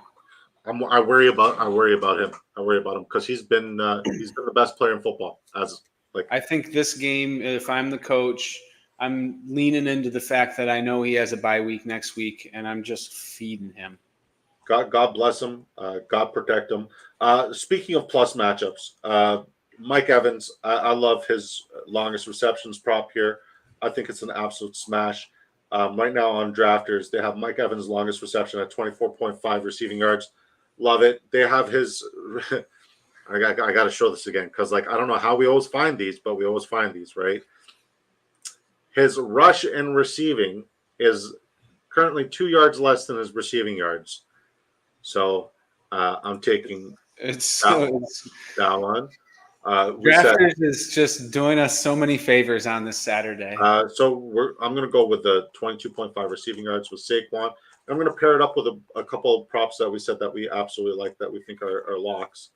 I'm just going to keep riding this wave. 14.5 longest reception for Ray. Are we overthinking the receiving? Is it just is 105 combined yards an absolute smash for Barkley? It's doable. I guess what I'm wondering is does he need what I like to ask myself is, does he need that receiving to hit that prop, right? The rush plus receiving is 3 yards lower for Roma Dunze as well. So and it's 1 yard lower for Keenan. I'm staying away from Keenan Allen. I don't trust him at all. I'm just trying to get one more guy in here, and then I'll gladly. Sorry, as we go, when I see these advantages, I like to lock them in. This is a 35x with some advantageous props. We'll remove that from the ticket. All right. Cool. I love seeing that. I don't think you're overthinking it, but my only concern with Saquon Barkley is he's going to face heavier boxes, significantly heavier boxes, right? Which means that from a schematic standpoint, you have to attack the stack. And if the stack is saying 7-man, 8-man box, you have to throw, especially if the blitz is coming. You're going to get some run game blitzes. That's what their linebackers are good at. So, yeah, I agree. Dallas Goedert's going to be one-on-one, but those wide receivers are going to be one-on-one wide as well, man. I think Jahan Dotson, we might finally see the reason why they traded for him. Maybe like they knew that, A.J. Brown was a little bit hobbled. Maybe they knew that there was going to be a dirty hit from a 360-pound useless defensive tackle who's just going to absolutely try to decapitate 120-pound but like, I gotta leave every sort of prop, every sort of DFS, every sort of fantasy lineup with at least one of those guys in there, like a Johnny Wilson, a Paris, or Jahan Dotson. I love Jahan Dotson. Anything else on this game you want to talk about, or can we move on? I mean, I just want to ask you what you think about the Eagles' pass defense, right? I'm confused a little bit about them. They're giving up a ton of points versus receivers, but they've also only given up 32 catches for 485 yards in 3 games to receivers. It's weird. It's like they're giving up touchdowns, and it's making it seem like they're this bad pass defense, but in reality, like, they're hard to throw on. Yeah. So just like you just narrated it absolutely perfectly. Right. So what it comes down to is they're not a team where you can just like matriculate the ball down the field. You're going to kill them with chunk plays. So if I'm going to kill somebody with chunk plays, who's the chunk play king on Tampa Bay? And he's had a couple bad weeks. So a couple people are off of him. Everybody thinks it's a Godwin week. I think Godwin will get, 4 or 5 receptions, 45 to 65 receiving yards. But this is a 2-touchdown performance for Mike Evans. I think Mike Evans is an absolute smash play. The Eagles allow third most receiving touchdowns to wide receivers. They allow the 10th most receiving yards to wide receivers. But here's the crazy part. They are the 21st best defense, or 21 out of 32 best opportunity for only 10 receptions per game to the wide receiver position. So you hit the nail on the head.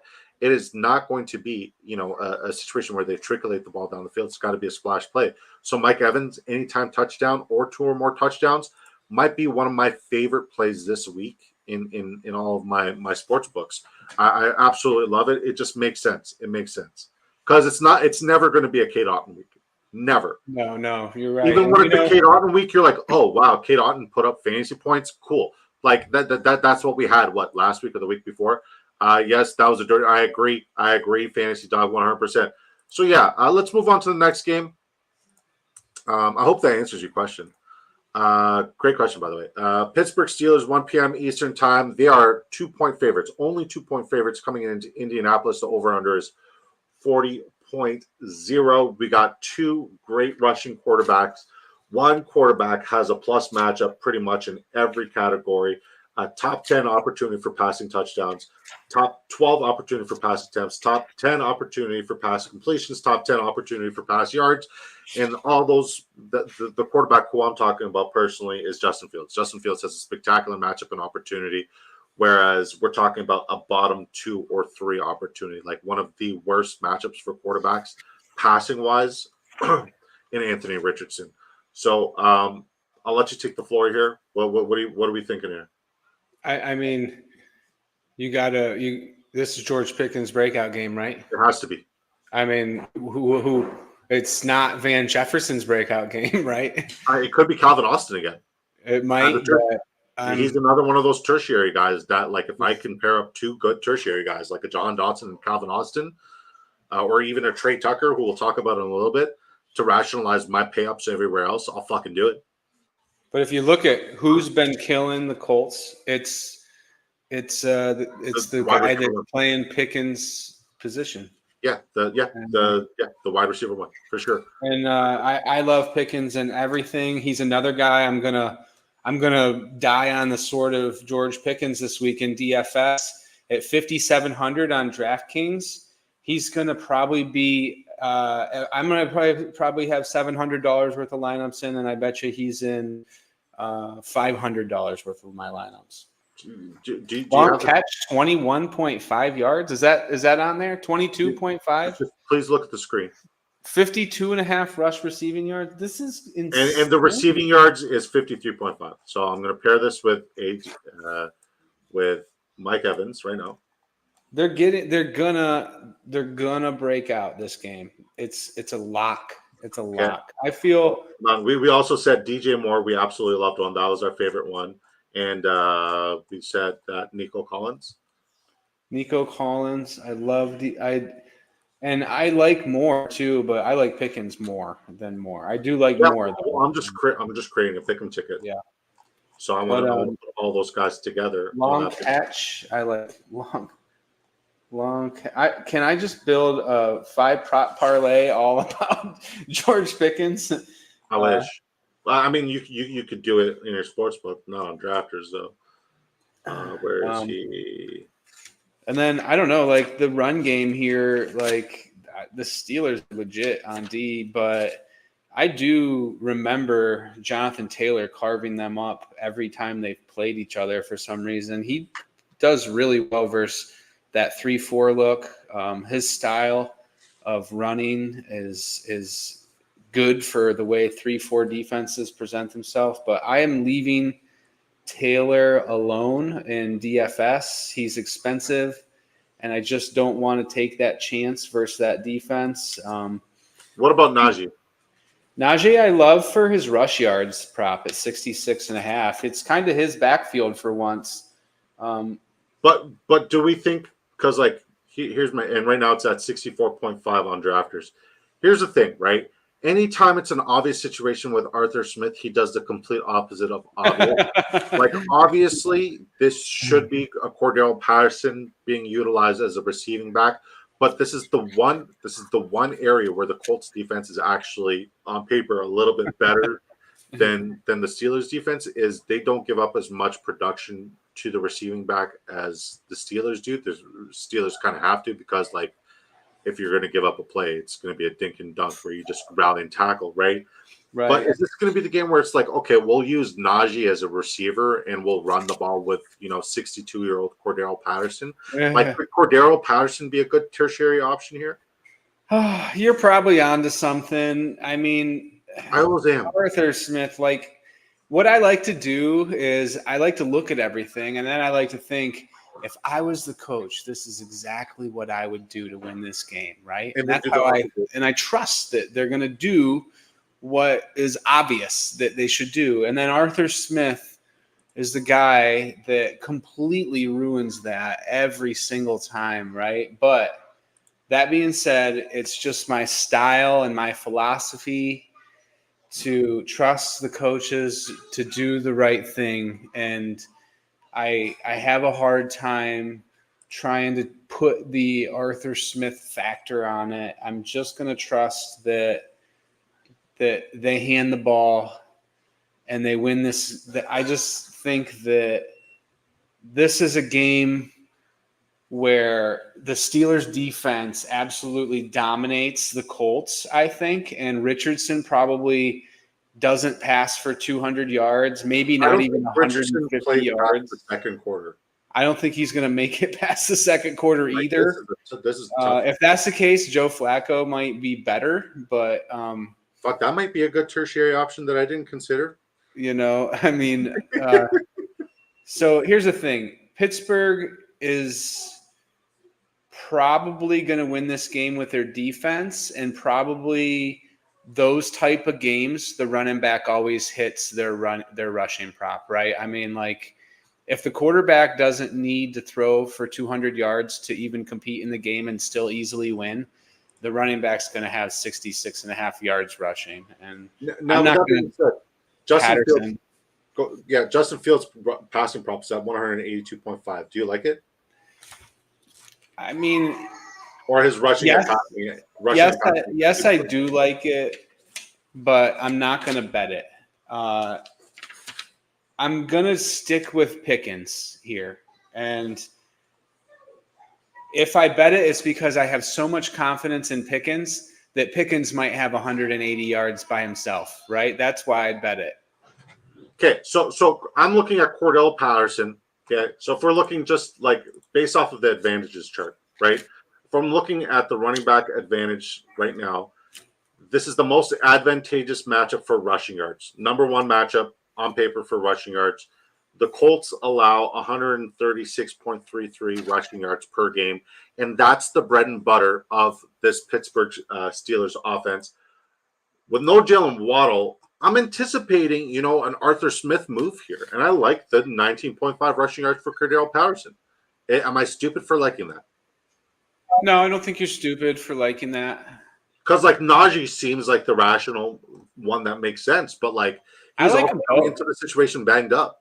I like him. I think they're both going to hit their rushing prop. I mean, but if it's a blowout, they're probably going to rest Najee and ride Cordero, and we might miss Najee by a few yards.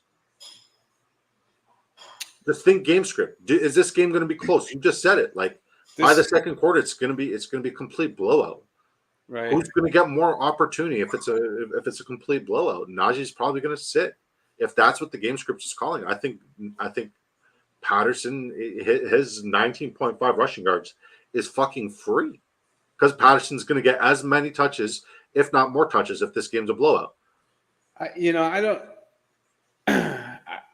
don't want to double down on this game being a blowout. Pittsburgh's got a pretty bad offense, and it does what it has to do. I mean, it's not like Pittsburgh has even remotely threatened to blow anybody out for 3 straight years now. They haven't. They're until they blow someone out. Look, I see the script and I see how Richardson could just hand them this game, right? But I also see a script where Richardson just doesn't turn the ball over, and this game's 13-10. So there could be a superhuman, effort from Anthony Richardson. Not necessarily, just not to blow it, right? Because Pittsburgh's style is to let you lose the game. Pittsburgh doesn't beat you. You lose to Pittsburgh. That's how they win. They never beat you. You lose to them, right? As the number one Steelers hater on the planet, I will say I love the way the Steelers are playing football this year, and I don't think you're right. I respectfully. Yeah, it reminds me of early Belichick football. They play. How do you have a Justin Fields and remind you of early Belichick?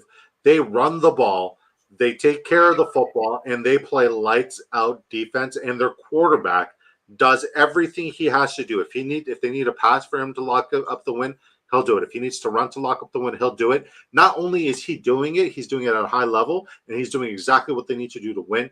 He's not killing the fantasy game. Chef says Patterson's going to get touches. I agree. He also says, what's Justin Fields' rushing yards? Right now, his rushing yards is 39.5 rushing yards, and his longest rush is 13.5. I mean, I'm inclined to smash over on all of those, but I really do think this is going to be a blowout. I'm thinking like a 28-point differential. It's yeah. I could see a defensive touchdown for Pittsburgh for sure. I could see 2. But I can't see a world yet until I actually witness it. I have been contributing on Pittsburgh's radio station for a couple years, and I watch every Steelers game 3 times every week. And I'm telling you, this is the worst offensive line in the NFL, flat out. There's not a worse offensive line. Worse than the Patriots? They're the worst than the Patriots. Okay, let's just say there's 5 rotten lines in the NFL, and they are one of the 5 rotten lines in the NFL. Instead of making a bold statement, I'll just group them in as completely incapable. And Fields sees ghosts. He gets sacked. He takes sacks that he shouldn't take. And I just see this as being a bad offensive game for both teams, and it's maybe so bad that it's a blowout for the Steelers. And I agree with you. There's a chance the Steelers score a couple defensive touchdowns, but I don't want to put my prop bets based on that, right? I don't. Yeah, I think your rationale is solid. Shout out to Hot Take City, guys. Great follow on X. Make sure you go follow him. Hopefully, he brings back the hot take space sooner rather than later. He was also a spectacular guest. So, just last points that I need to touch up on this game. This is a great matchup for Pat Freiermuth. So that means Darnell Washington's going to score a touchdown. Obviously, inherently, that's usually how it goes. It's a great matchup for the tight ends. It's a great matchup for the wide receiver one, and it's a great matchup for rushing yards and rush attempts. It's a great matchup across the board for quarterback position. With that being said, something's got to give. And the more I think about it, the more it's like, fuck, this could be the Anthony Richardson legacy game where David is facing Goliath. There's nobody giving Anthony Richardson a chance to come in to play Pittsburgh at home. Because right now the spread's only -2. Like, that seems as free as fucking free gets. Mm-hmm. Something's got to give, right? Is this the Anthony Richardson game? Stay tuned. Find out tomorrow, ladies and gentlemen. All right, let's talk about the first. See, this is why I wanted to sleaze on the stream.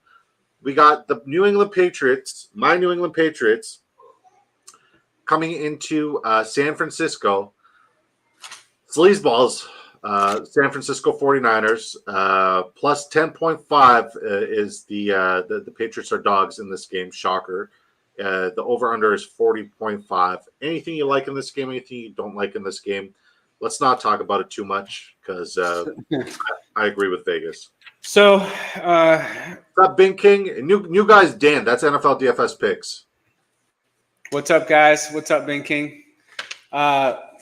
So one thing that I will say is the Patriots are funneling the pass at an all-time high level, right? So teams are not running the ball very many times versus the Pats, and they're throwing the ball a lot versus the Pats. And Christian Gonzalez is an absolute superstar lockdown corner whoever he's covering, generally speaking, does not have a good game. I think this is his second year, and I think he still has under 200 combined receiving yards allowed, and the list of receivers that he's held to under that 200 combined yards is absolutely astonishing.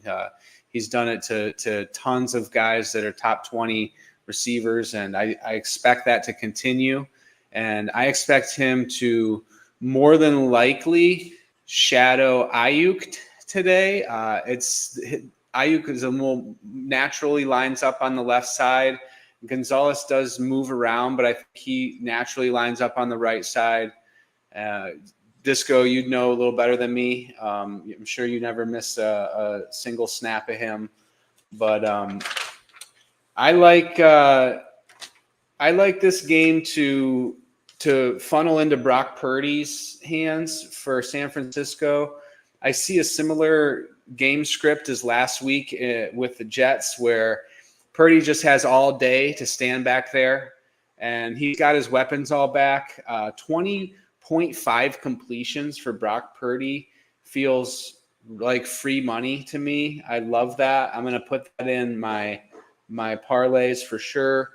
242.5 passing yards for Purdy. It feels really good to me. I feel like that's a super solid play. So right now, Drafters has him at 246.5. Do you still like that? Yeah, I don't see a big difference. Okay. It's the same amount of completion. I didn't see a big difference in 1 yard, but fucking right. Devin Singletary couldn't get me that one extra receiving yard. Daniel Jones couldn't just see it to him one extra time when he was wide open. Sorry, please carry on. You were cooking. I like the completions more. 20.5 completions. I'm going to lean that way if I just can pick one. I love Mason for a touchdown. I mean, it's -210, which is like getting kicked in the nuts, but I'd take it. And then given the fact that the Pats funnel so many passes, and Mason has run the third most amount of routes as a running back in the NFL. He hasn't had the production yet, but he is participating in the passing game. and 1.5 catches to me. It seems really good. Stevenson, I like him maybe under the receptions at 2.5. He's kind of conceding a little bit of that passing role. I see 2.5 is maybe a little high for him for receptions. I had Kittle on here as a good matchup, but I crossed him off. I'm a little concerned about his health. I'm not going to take any chances with guys anymore. I'm going to try to stay away from anything that's risky. That being said, I'm going to stay away from Debo probably this week. His receiving yards at 48 is tempting, and I like it. I had Juan Jennings up there as like my 12th best receiver if Debo didn't play. Yeah. But now that Debo's back, I mean, I still like his stuff. Like 3.5 catches seems low for a guy that just had a game like he had. You'd think that they at least scheme him the ball, and I could see a touchdown here with his size and Ayuk getting more than likely shadowed. I don't see. I guess could you agree with the fact that Jennings will not see Gonzalez at the very least?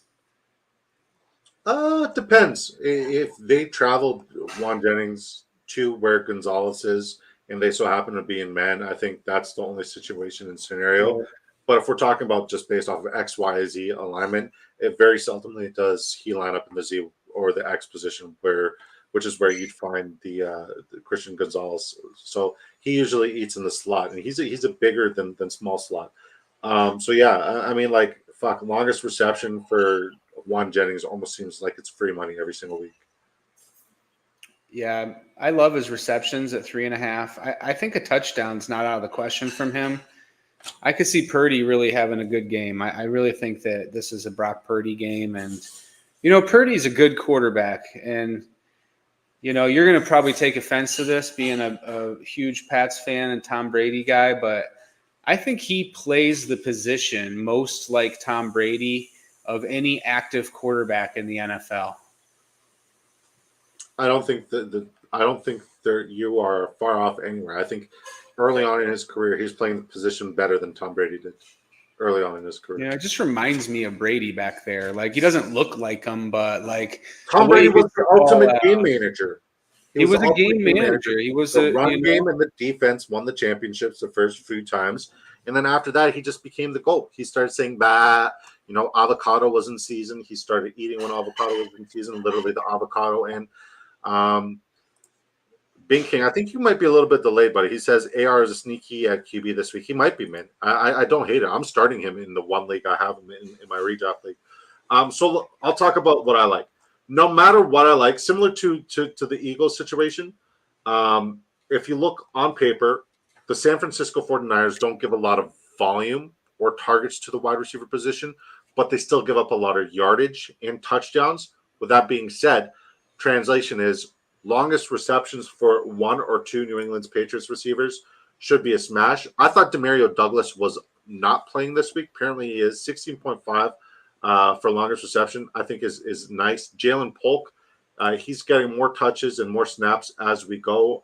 Like last week, he had 50% of the snaps. Douglas had 83% of the snaps. KJ had 75%. So, like, going back to that, like, it could be Polk. It could be Demario Douglas. 10.5 longest reception for KJ Osborne also seems free. Like, follow whoever plays the most. Give them the longest reception because that's what San Francisco gives up. What they don't give up is any sort of, like, no nonsense. Zero whatsoever to the tight end position. So I think the under on Hunter Henry longest reception of 14.5 or receiving yards 27.5. I'm smashing the under. I think that's my favorite lock of this game. Can you update us on the Pats quarterback position? Being a Pats fan, like where's Brissett at with this offense? I know he's getting killed back there. I feel like he's not going to finish the next game. Yeah. Before I answer your question, I also like Jordan Mason under rushing yards. But it's currently at 83.5. I don't think he sees 83.5 rushing yards. With that being said, back to Jacoby Brissett. It's literally like, okay, this O-line is the worst offensive line in football. We need a guy who we're not giving a lot of money to take the beating until like next season when we invest in the offensive line position like at an incredible rate. In the meantime, we're going to protect Drake May, not feed him to the wolves or these pass rushers or this incredibly tough and rough NFL schedule. We'll get another top 5 pick, pick a first round tackle, and then just spend a fuck ton of money in free agency on the offensive line. And then we're fine. We're competing. But in the meantime, we just need an inexpensive quarterback that can take hits. And Jacoby Brissett, cheers to you, man. You're our unsung hero, buddy. Thank you for being our sacrifice. No A-Rich. I man, if like it's one of those situations where like all signs are pointing towards A-Rich being absolutely terrible, but something's got to give. Well, he's not going to be terrible. The matchup is fucking awful for him. Like it's one of the worst. So something's got to give. Maybe we'll see a heroic performance from him. AR 66 on the ground plus touchdown. Curious what his rush line is at. So let's look at his rush line. I thought it was 33.5. One of my favorite props, his rushing yards is at 36.5. One of my favorite Anthony Richardson props that I'm not taking this week is his longest rush at 16.5. It's just like that defense is suffocating. I don't think he'll like. I'm smashing his interception prop at 0.5. Do they have one? I mean, on Hard Rock they do. I'm putting that in everything. I mean, he's. Yeah, they don't have it on drafters. Him and Will Levis are just hard to watch. They are hard to watch. But still, the Tennessee Titans are dogs coming into this week. Hot Take says, does Juwan Jennings do it again? Not at the level he did it, but he's still going to do it, if that makes sense. Because the Patriots is like one of the best opportunities for quarterbacks and wide receivers when it comes to completions, touchdowns, receptions, targets, just across the board. That's why I don't like Jordan Mason, because they're terrible. They're terrible. It could be like, other than Tyler Conklin, they did relatively good against the tight end position. Kittle's a pretty spectacular special player. I'm very curious to see what they do. I think based off of the front seven for the Patriots being a little bit better than the back end, and the front seven being better at stuffing the run than defending the pass, I think we'll see we'll see a lot more passing for San Fran than we would any other week. And Trent Williams is banged up too, if I'm not mistaken. So yeah, I like the Purdy passing yardage prop a lot on drafters as well. All right, we're almost wrapped up here. We're just going to do the day slate. We got 3 more games. The last game is not worth talking about, like the Chiefs versus Chargers. Like Chiefs -6.5, take it. Washington Commanders +3.5 coming into Arizona. The over/under is 49.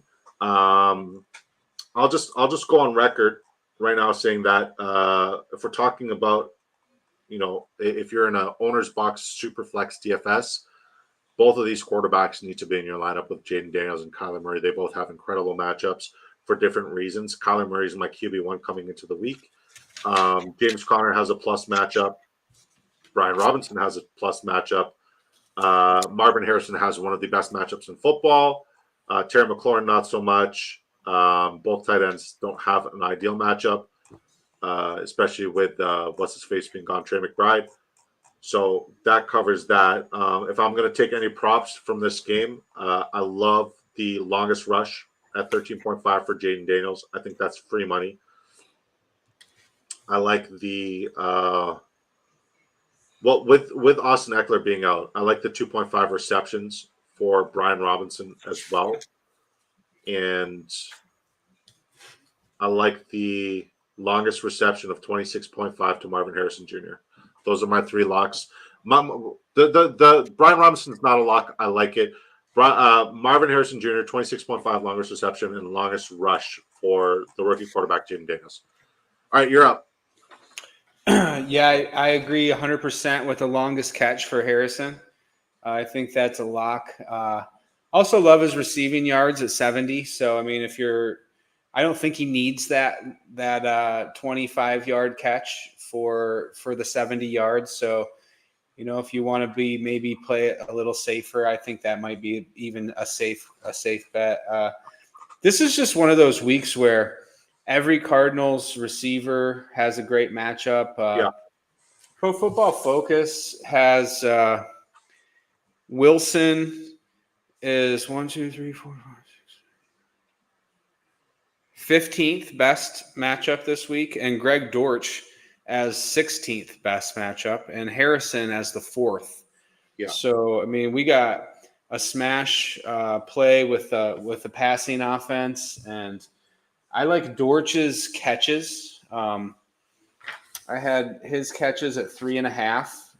I feel like that's a good bet. I like Wilson's yardage, and I like Wilson maybe for a sneaky touchdown too at plus 195. He's about 6'5", and their team's really struggled against big receivers. 44.5 yards receiving for Wilson seems low. I could see Murray throwing for 300 yards and 3 touchdowns, and I don't love Murray's rushing this week, which is even better for the passing situation. So, I mean, I think that he can just stand back there, and maybe if he has to make a little time for himself to throw it, he can still get the ball off. I like Connor. I don't love a lot about him, but I love his receiving yards at 14.5. They've been giving up a lot of yards receiving to the running backs. It seems low. I don't know. Do you know if Connor is playing on third downs? I think he's playing a 3-down role there. I don't think he's getting subbed out for Benson, who is a similar style back, and DeMercado isn't really coming out. They're not using him to run routes at all. He's got like one of the least routes run on third down at the running back position. when they go to throw the ball, you know that they're throwing the ball. They're either going to do it off of play action, or they're going to do it where he's staying in and blocking and giving Kyler time to get one of the weapons deep. He's not really a threat whatsoever in the receiving world. So like with that being said, like it's a very plus matchup for him to get involved in the receiving game, but just based off his utilization, like 15.5 receiving yards, like has he touched that once this year? Maybe against the Buffalo week 1, but and I watched that Bills game week 1. He had, I think, 3 targets on the first drive. That was a game plan.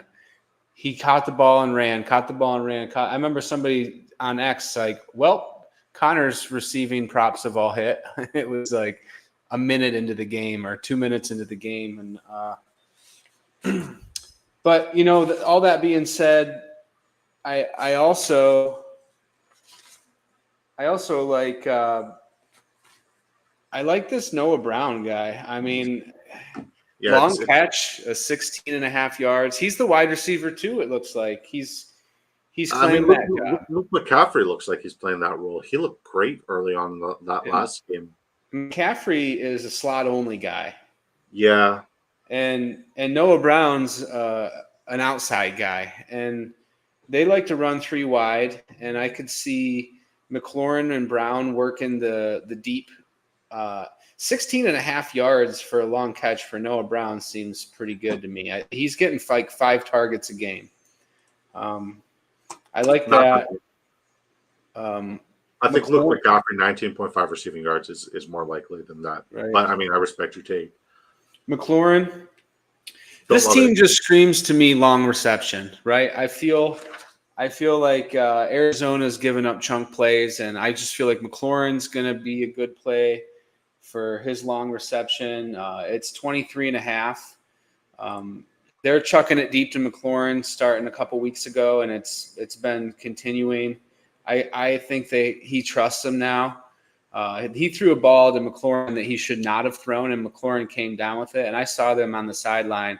Daniel was like, yo, that's crazy, man. You're crazy. And McLaurin's like, I told you, trust me. And I don't know why you sounded like Rocky Balboa saying that, but that was fucking awesome. But like that's how bad the Cincinnati Bengals defense is. Like they allow for like I hate McLaurin this week. I also don't love him. Like he's not one of those guys who I'm like all of of a sudden going to start betting on. And if you like Terry McLaurin in our Community First Dynasty League, I would gladly trade him to you, sir. You can have him for half even Twinkie. Let's address the chat real quick. Bing King says, hold on now, Disco. I've got Chargers plus 7.5. Okay. Interesting. I think Chargers can win that game at home. Without 2 tackles and their starting quarterback, sir. Chef says Chargers, question mark, win, question mark, how, question mark. I share that sentiment. Mahomes get traded to LAC. I also share that sentiment. Sniper Mel says, hi, y'all. What's up, Sniper Mel? Go Pack, go. Heard. I don't share that sentiment. That's for sure. That's a very interesting take. Big King, if that hits, I am coming right back to you, buddy. I'm coming back right to you. All right, let's go to the next game. We got Cleveland. Fuck, this is a rough situation. Cleveland Browns, 4:25 p.m. Eastern Time. They're 2-point favorites coming into Las Vegas. There's no Devontae Adams. If we're talking defensively, Max Crosby's also out, and I think they're missing another significant piece on defense. This is screaming Jacoby Myers matchup because Michael Mayer's out as well, the tight end. So screaming Brock Bowers, Jacoby Myers. It's even screaming what's that tertiary option? Trey Tucker. Trey Tucker. Tucker.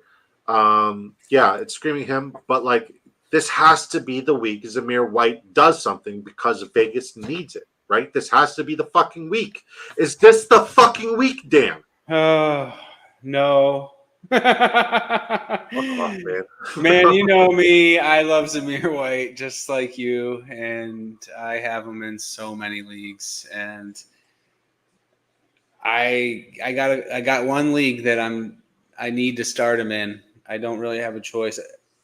I don't love the matchup. I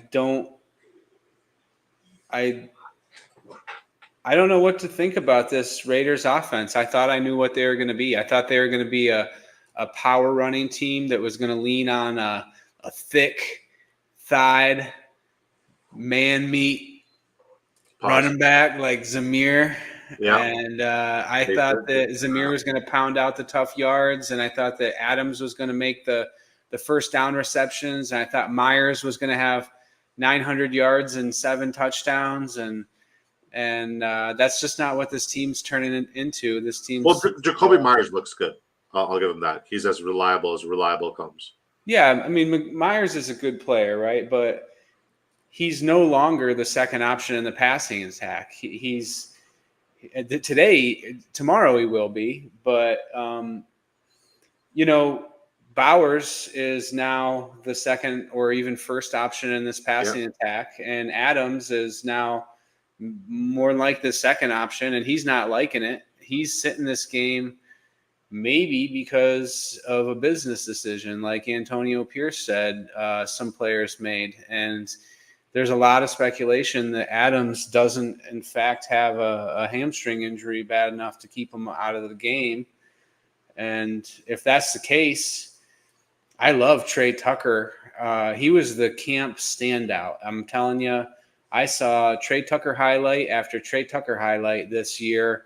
I drafted Trey Tucker on probably 25% of my best ball teams, and I'm expecting Trey Tucker to be phenomenal. He's plays big. He's not a big guy, but he can go get that ball. He's got speed. He runs great routes. He has some of the best hands on the team. The whole team has great hands, right? Everybody on that team can catch the ball well. I don't know, and I think this game is going to be won by Vegas. I do, and I think they got something to prove at home against a bad team, and I think that Cleveland's offensive line is as bad as there is in the NFL right now, and they can't seem to get anything going, pass blocking or run blocking. And Jerome Ford has a smash matchup on paper, but I don't trust him at all. I'm not playing him in a single lineup. I don't care that the Raiders are giving up the second most points game to running backs. I'm staying away from Ford, and I advise everybody else to too. And I think this could be Zamir White's game, but here's the thing. I got a question for you. Bowers has kind of a tough matchup. He doesn't pop, right? But this is like last week with Goddard, right? I was like, he's in a spot where everything's saying you should definitely play him. But Cleveland safety Delpit is really super good, and they play tight ends very well. And if it wasn't for Bowers' production being so good and his grade being so good, he'd have a real negative matchup. But he's still in the negative according to Pro Football Focus. So Browns allow 5.67 targets to the tight ends. I think there's going to be more targets just based off of game script and need with all the vacancies to Bowers. So that's negligible. If we're looking at receptions, the Browns allow 21st, 3.33 receptions to the tight end. I think they haven't really played against a good tight end yet. Name a good tight end that they played against. I mean, it's definitely not on the Giants. No. I mean, Theo Johnson's going to be good, but he's not there. Right. They played Luke Schoonmaker, and they played Strange. Yeah, I mean, that's just it, right? That's why sometimes analytics can cloud some real obvious things that, you know, and that's the point of this, right? That's the point of this, to not become a machine. Yeah, and despite that, despite that, the Browns still allow 41 receiving yards to the tight end position. Right. Which is like longest reception might be in play, huh? Which is his floor. Right. That is Bowers' floor. I think, like you talked about Dallas Goedert, I think Brock Bowers outperforms his matchup. What it really comes down to, and what we're not really talking about, is we saw Gardner Minshew. Like, you got to take the good with the bad. Some games he looks like one of the better quarterbacks in the NFL. It's like, this guy is a great pickup for Vegas. And in other games, it's like, what the fuck are you doing, Gardner Minshew? But like, it's not all on him. It's not all on him. I feel like Zamir White, that first drive they scored a touchdown, was their bell cow workhorse. He earned the hard yards, and then you just take him off of the field to give Alexander Madison our touchdown. And like, I feel like that kind of like that like, as a head coach, I get it. You're trying to put like we, not me kind of situation there, but like, you are prioritizing what you believe in over the success of the team. And you know for a fact the success of the team will ride on your run game, because being a tough, bring your work pail to work, kind of like blue collar, like in your face, smash mouth offense does not work if you're not established in the run. You cannot establish the run with Alexander Madison. Every Alexander Madison touchdown has been a vulture of Zamir White's. Oh, for sure. Every single one. And people are like, Madison's better. No, like, he's literally, like, what game are you watching? You're looking at the week 2. He had like 4 carries for 6 yards and a touchdown.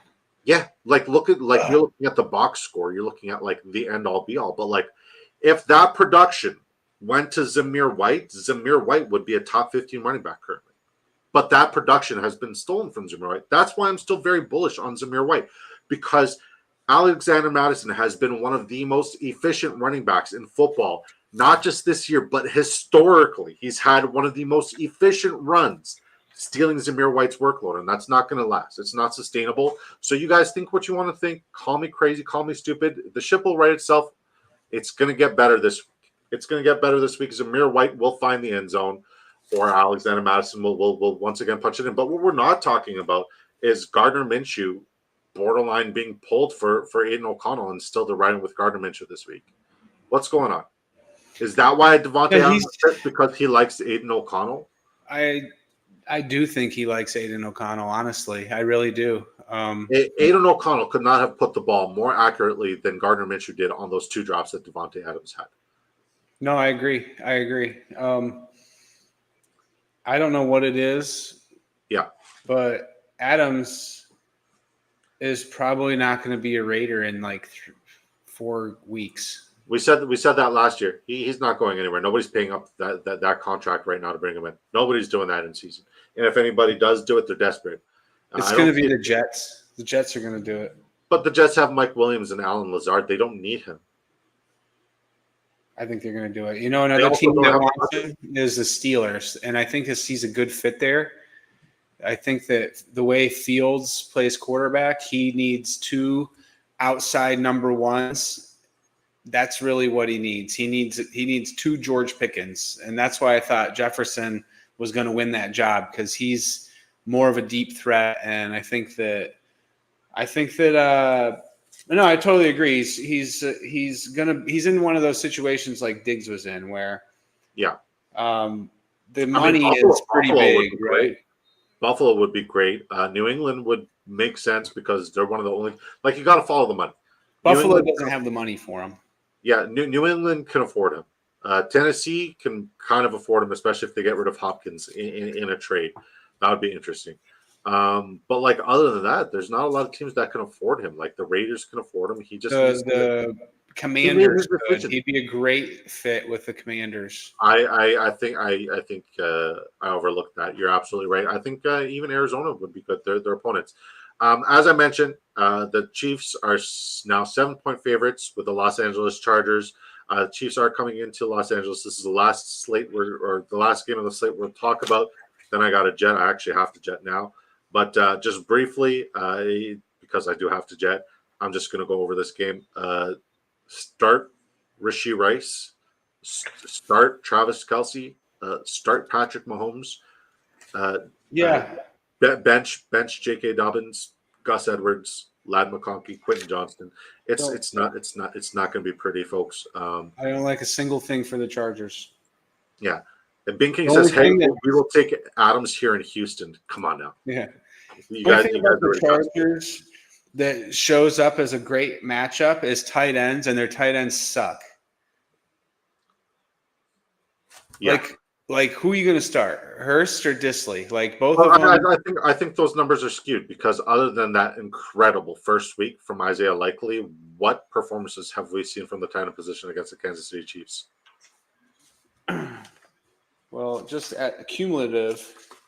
Yeah, and that's how the numbers are skewed. It was an outlier. It's 335 yards to tight ends, which is almost double what third place is. And okay, it's 27 catches.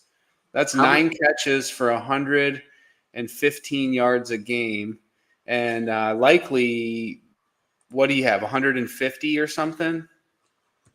So they are still giving up 80 yards a game in the other 2 games. Hold on.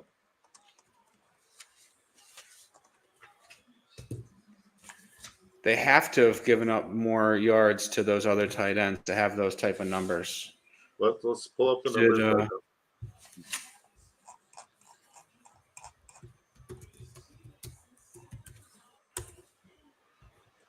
All right, so here. Week 1, Ravens, Chiefs. Where the fuck is the box score? Box score. Okay. So passing, receiving yards, Likely 9 receptions, 111 yards. Mark Andrews 2 receptions, 14 yards. So that's 11 receptions, 124. If we're looking at how much on average that the Chiefs so we're still looking at 15 receptions. So who else did the Chiefs? Who did the Chiefs play week 2? They played the Bears. It looks like is that who they played? No, they didn't play the Bears. No, that was preseason. Okay, they played the Bengals. Yeah, I mean Gesicki did have a day, and Eric also got involved. And Gesicki 7 for 91, Sample 3 for 28. And then 4 for 32. I mean, wow. Kyle Pitts did almost nothing. And Kyle Pitts sucks. Yeah, this is what I've been trying to get at. Kyle Pitts did nothing. Do you know is that Scott Barrett? Is that the guy that does the ass thing, the separation score? Yeah.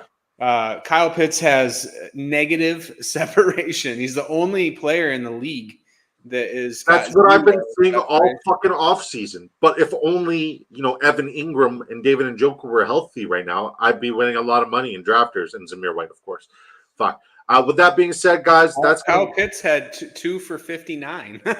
Yeah, exactly. So it's like it's a plus matchup, but like I also don't think it's like one of those guarantees where like the Chiefs are bad defensively against a particular position.